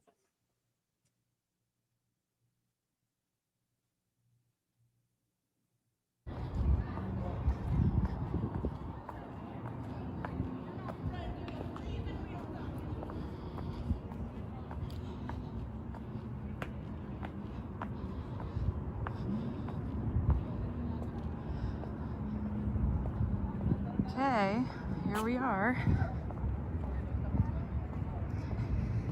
So that's in. Are they just going to keep that fence up for the rest of time? I don't know. And then if that, in fact is the area, that he assembled the gun, then he'd be on his way.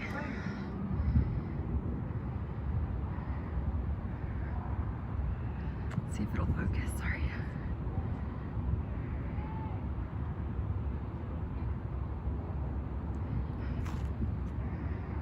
So yeah, if that is in fact the area where he assembled the gun, then from there, he'd be on his way to the perch.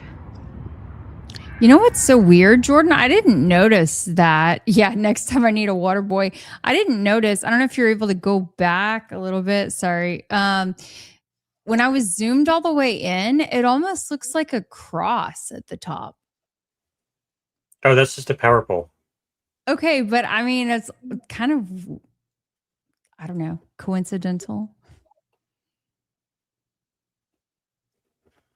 I would assume that's a power pole. I don't know. I hadn't noticed that before just now.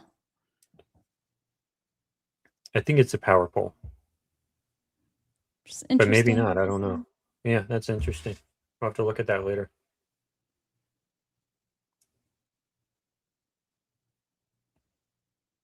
On his way to the perch.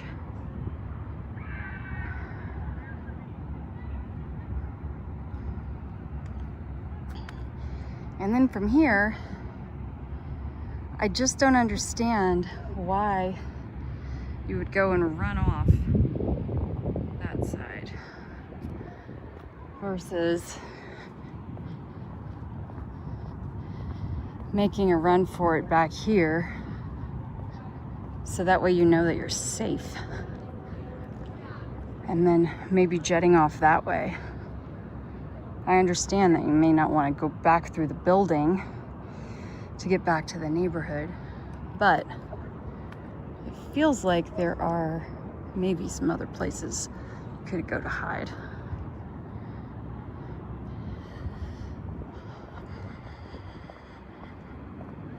Why don't we know about any other scouting trips? Yeah. Yeah. So I have spoken to several folks there, and they all wonder the same thing. They feel that the likelihood of someone being able to assess this campus without having, at least one scouting trip is highly unlikely. And I can tell you that, just from, and I have a very good sense of direction. And I mean, I navigated, I think, very well. I found all of these little nooks and crannies by myself, and there are more that I'll show you guys later on. But, I had a good amount of time. I wasn't on on a crunch. So, Yeah, and I will share my perspective very briefly. We've discussed it on the channel before. And in my opinion, he could have probably done all of the prep work in Google Earth with 3D buildings. And I would have jumped off the roof as well if I were doing that mission. But we've discussed that in the past, and we can agree to disagree. And that's okay. So, yep. Yeah. I mean, mine is coming from multiple people on the ground in addition to walking it myself. So, yeah, we just agree to disagree on that one. Or agree to disagree. All right. So, I think that's what I said. I don't know. I think you said disagree to disagree. Oh, agree to disagree. Mm-hmm. So now we can go, we're going to try to start shutting the show down a little bit and go to some audience chats here. So I think, did you clean these out before the show? I did not, no. Okay, so I think a lot of these are old. So I'm going to clear some of these older ones out. I know we did this one.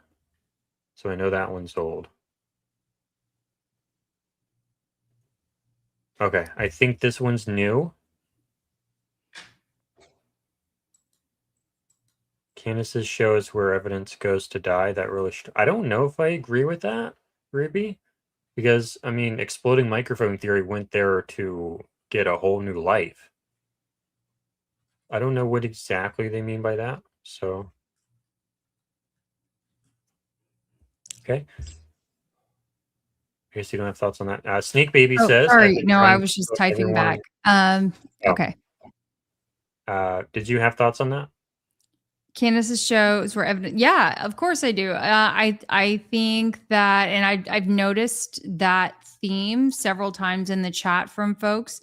I think what they're saying is there are things that get brought up there, and they may be valid, or they may just be acknowledged so they get seen on the national stage.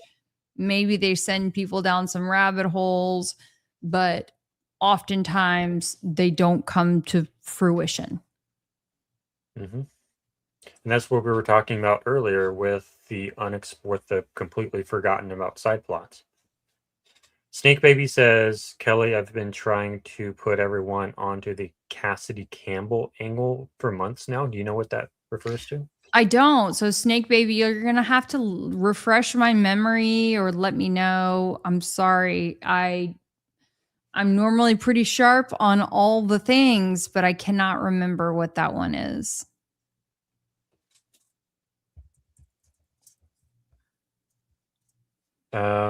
It's a YouTuber. Tempe, Arizona.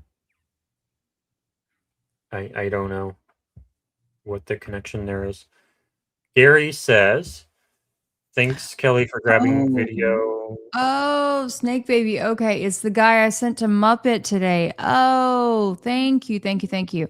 Okay. So this was someone who had filmed a selfie video that seemed crisis actor-ish immediately after. And I mean, we could pull that up if you wanted to. It's in my X responses. Tinfoil hat, Miss Dana, if you could send me a DM. Oh, sorry. Go ahead. You have your X pulled up already. Remember? I don't have to Do I do still? everything. Okay. Yeah, I didn't. Okay, my bad.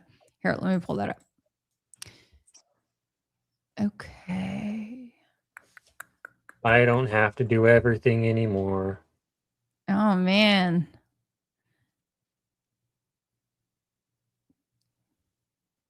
Are you stoked about that? Here we go. I've ever seen, right? So I'm at the Charlie Kirk event, which is here at Utah Valley University. And as soon as the event gets started, and he was maybe on like the first, second person or whatever. And what I thought I heard was fireworks, like firecrackers or something like that. And then everybody just starts freaking out, ducking and running, trying to get down, take cover, get through the doors. Turns out Charlie Kirk got shot.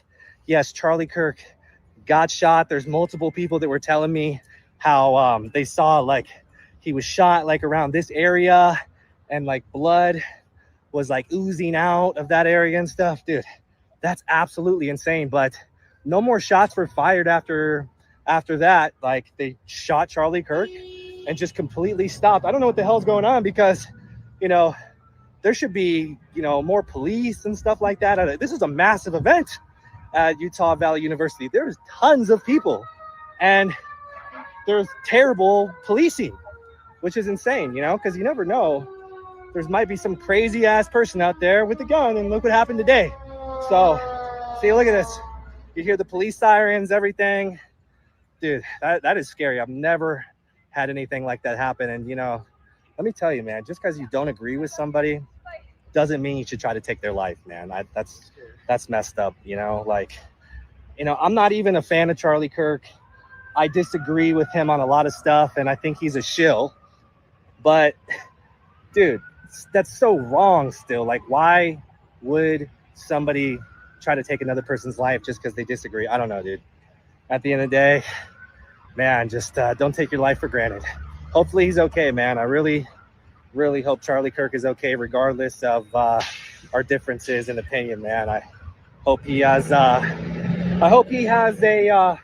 fast recovery. I hope he's not, you know, I hope he's still alive. So sad to see, man. Sad to see. Okay, so I can't hear you. Wow. Lots to say. You know, there seem to be some crisis actors on the scene. And as I pulled up that comment, I need to verify, but from Snake Baby, that this guy is from Texas and not Utah. Quite interesting. And that's a very long driver flight. So, what was the reason that came up today? I mean, lots of people doing lots of things. Just crisis actor stuff? I mean, people asking questions about different folks there. Yeah. Okay. Gary says, thank you, Kelly, for grabbing video at UVU of the things I requested. Much appreciated. Perfect. Absolutely. Happy to help. GCL says, oh, she means business. She has the news reporter coat on. We both kind of sort of do. Tracy says, all of these are directed at Kelly. Kelly, did you see the message Candace placed out about the info regarding the exact t-shirt? Yes, we talked about that earlier in the show. We did see that, and I responded to her, but I don't think she saw it. GCL again says, I think she plays, who is she? Probably Candace, plays an important role to spreading information to the community, but seems to have tunnel vision narrowing in. I don't know that I would say she has tunnel vision. I think she has ADHD syndrome, because she talks about this one night, then she talks about that, then she goes down this rabbit hole, then she sees that squirrel, then she sees that squirrel, and before you know it, she's talking about 30 different squirrels in 1 week, and we don't know which one was important. I think you're being generous. I would call it a healthy dose of misdirection and not following through on things. Tracy again says, Jordan, there's one addressed to me. Thank you. Jordan, it was last night when Candace was asking for info about, we just talked about that. Why is this highlighted? Yeah, we talked about that. Well, okay, Jordan. I mean, some of these things were highlighted before we started answering questions. All of them were highlighted before we started answering questions. So, can we real quick? Oh, go ahead. Go ahead. There was a super chat that I wanted to make sure that we got while she was still in the house. From Diane Doyle. Thank you so much. This is very, very kind. Thank you for the super chat. Thanks for being here. Blake Fednar says, Christy, right, I already forgot about it, but I'm glad you reminded me. Why is this highlighted? I don't know why this is highlighted. I have no idea. I didn't highlight it. Well, it was probably an accident. So who do you, Stormy Light says, so who do you believe is more involved? TPUSA staff. Okay, what is this asking? Who do you believe is more involved? TPUSA staff and Erica. Who do you believe is more involved, or TPUSA staff and Erica? That's what it's saying. It's not saying TPUSA staff or Erica. I think it's saying, who do you think is involved, or is it TPUSA staff and Erica? I think there's a missing word, but we don't need to be grammar police. I won't be grammar police. I think that TPUSA staff is involved a lot, and I think Erica is involved a lot because she gains SPIMA. But also, I would say that I'll let you think on that for a second, Jordan, because I know you need it. But also, I think they're all involved. They're all in on it. Okay. They're all in on it. Because if Charlie was exiting stage right, they were all going to assist. Yeah, I think Erica was involved because she gets SPIMA, sympathy, power, influence, money, and what's the A? Attention. Thank you. Thank you. I wanted to acknowledge this dingo muffin has been giving me a hard time tonight. Woo-wee. Man, lady, stop guessing at everything. Jordan doesn't need to think for a second. Trust me, I know him well enough to know that on SPIMA, even though it is his acronym, he still needs to think on it, okay? It's one of the many reasons why we adore Jordan. It's because every single time I think that the S stands for SEX. All right, Vindicti says, pretty sure Candace knew Barron since at least 2019 through mutual friend. Gavin McGinnis. Maybe. I don't know what their past is. Do you know? I don't know. No, I think that's just a heads up that, yeah, something to look into. I think there's a lot there that most folks don't know. All right. Shannon says Charlie Kirk, Erica Kirk, Candace Owens, TC, Baron Coleman, not Trigger Smart. Who's TC? TC. Who is TC?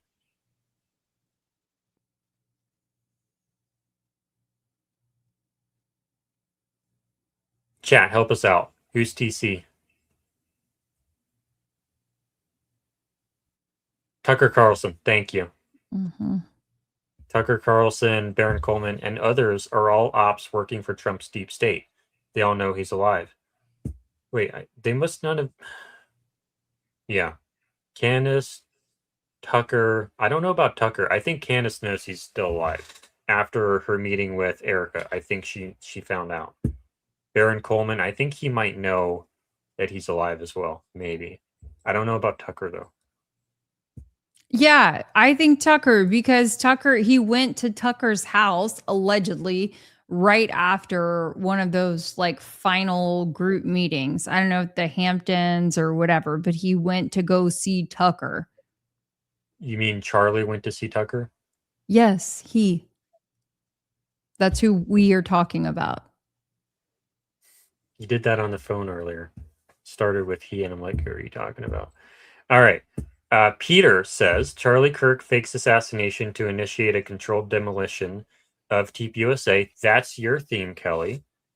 And launder audience and voters into America First, anticipating Epstein files and looming FBI money laundering FBI investigation.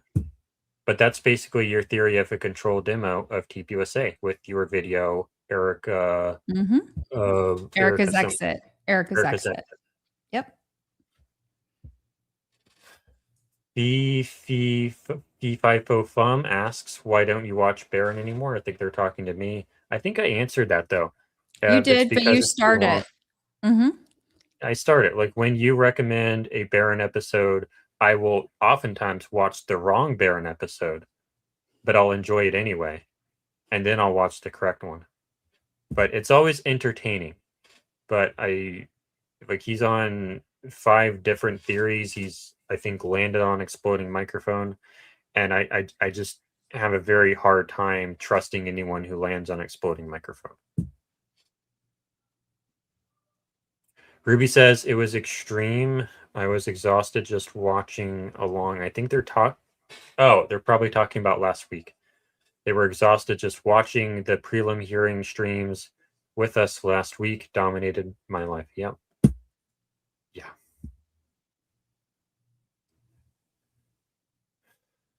Ruby again says it's more than pronunciation. It's almost like a tell. And I, by God, say Freon. Yeah, I do not. If you are a technician working in the HVACR industry, you should call it charge refrigerant gas. Josh says, and she's a good talker, which is weird. I think they're talking about Candace, which is what we were talking about earlier. Mm-hmm. He also says, Jordan, why when he's standing up, the pack under the belly, but then when he's sitting down, it looks like it's up way higher, or is that the air or something? So there's the belly bulge that I've hypothesized was the blood pack or the blood bladder. And that was kind of on his belly about right here. I don't know that it rides up though. I'm not aware of that. Because I've not really seen the belly bulge when he was sitting down because of the way the shirt kind of falls. Have you noticed that? No, if someone has a particular photo, by all means, feel free to send it our way. I think that's always, the best because we've just all looked at so much footage and so many pictures. But if there's something that you see, by all means, send it our way. We'll take a good look at it. GCL says, I really think you should hear out the EMP theory before categorizing it to John Bray. I think it holds a better argument than the microphone theory. I don't know where the coil is. I don't know where the coil is. So that's why I can't really get behind EMP. There's no room for a coil. And I have no idea why on earth you would use an EMP to take out Charlie Kirk when you have a guy on a roof with a gun, when you could put a guy on a roof with a gun. That's not how you assassinate someone. Do you have any thoughts on that? No, I'm not as read up on the EMP theory, so. Did we talk about this one? I don't think so. I mean, I feel like that's a lengthy convo, but we can dive into it a little bit if you want. KA Pisces? Pisces. constellation. That's my sign. I don't even know what mine is, but they say, hi, new here. Does anyone see any physical similarities between the Butler incident and Tyler Twiggs a year later? Yes, I do. I think it's all political theater. I think it's all false flag. And I think that the fact that none of the victims are interested in investigating it and asking questions about the things that don't add up, that kind of tells you that it's fake. Yeah, I never bought Butler for a day. I had a very strange experience that afternoon, evening when it happened. I had a conversation with someone who is an elected official, and I had said, "Hey, did you just hear that this happened?" And they said, "Oh, no, I didn't know about it, but I guess that means Republicans, we will be winning, we'll win in November." And for me, that was it. I knew instantly. I knew, and this person, I would not have expected them to have that sort of reaction. And I'm just saying, I instantly knew that seemed weird. Josh says, Jordan, how can you explain the shrapnel from the road mic in the truck, though it was like the battery that was used to do the blood squib? I don't think there was shrapnel from a road mic in the truck or in the SUV. I don't see any evidence of that. There does look like there's some things kind of flying off Charlie during the event that I'm not sure how to explain, but I'm not convinced that it would be shrapnel from a mic under his shirt, because that's under his shirt and the shirt does not appear to be burned or exploded in any way, shape, or form. So it should be constrained under the shirt, not flying out from the shirt. And I've not seen anything, and I have not seen anything inside the van that is clearly from the microphone. I've seen shards of glass, but there are like a billion other possible sources of that glass for that glass apart from the microphone, and I don't think the microphone has enough glass or plastic or whatever inside it to explain all that stuff in the SUV. So I have no evidence in front of me that says that anything in the van or SUV was from the microphone in the first place. Tinfoil hat, Miss Dana, thank you for the $5 super chat. I think it's a she. She says drones were flying around the event. Oh boy, here we go. The N1098 Lima Hades plane is a Pentagon plane. Spy plane flew over UVU. Cullen says it deploys drones. Okay, here's my spiel on that. That aircraft was a trainer aircraft at the time. It was designated to become a Hades plane, but it had not been outfitted at that date. It was still in a phase where it was in a transition, and it was a trainer aircraft. The flight profile that it flew on the day around the Utah lake at the time of the incident at UVU is a missed approach procedure at that airport. You do not deploy Hades drones at 200 feet AGL. You deploy that at altitude so that the enemy doesn't take you out of the sky with an RPG. You don't deploy drones at 200 feet above the ground. That's not how you deploy drones with that system. Intuitively, you look at that flight profile and it's like, maybe that's how I would deploy drones, by going super, super low. But that's not how any military system is deployed, because they would take you out of the sky with an RPG. So the flight profile is consistent with a trainer aircraft, and that was a trainer aircraft. So that aircraft is not under any suspicion in my book. Okay. Tinfoil hat, Miss Dana again says, why is nobody discussing? Okay, we just talked about that. Pure Johnness says a good way to help your friend fake his death would be to control the alternative narrative. Yeah, a lot of people think that a lot of the people in this space are controlled opposition. Kelly, right? Yes, absolutely.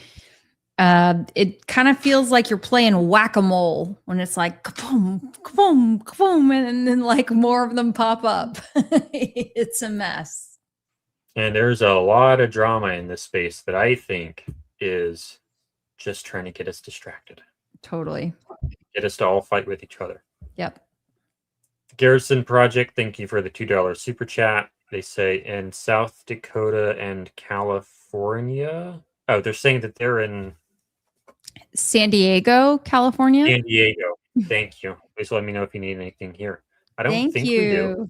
But thank you for the offer. Thank you so much. Well, I do know that there are a lot of TPUSA kind of folks in that area. And then there may be may at one point have been some military stuff in that kind of area that was being questioned. But anyway, thank you so much. We really appreciate it. We'll keep that in mind.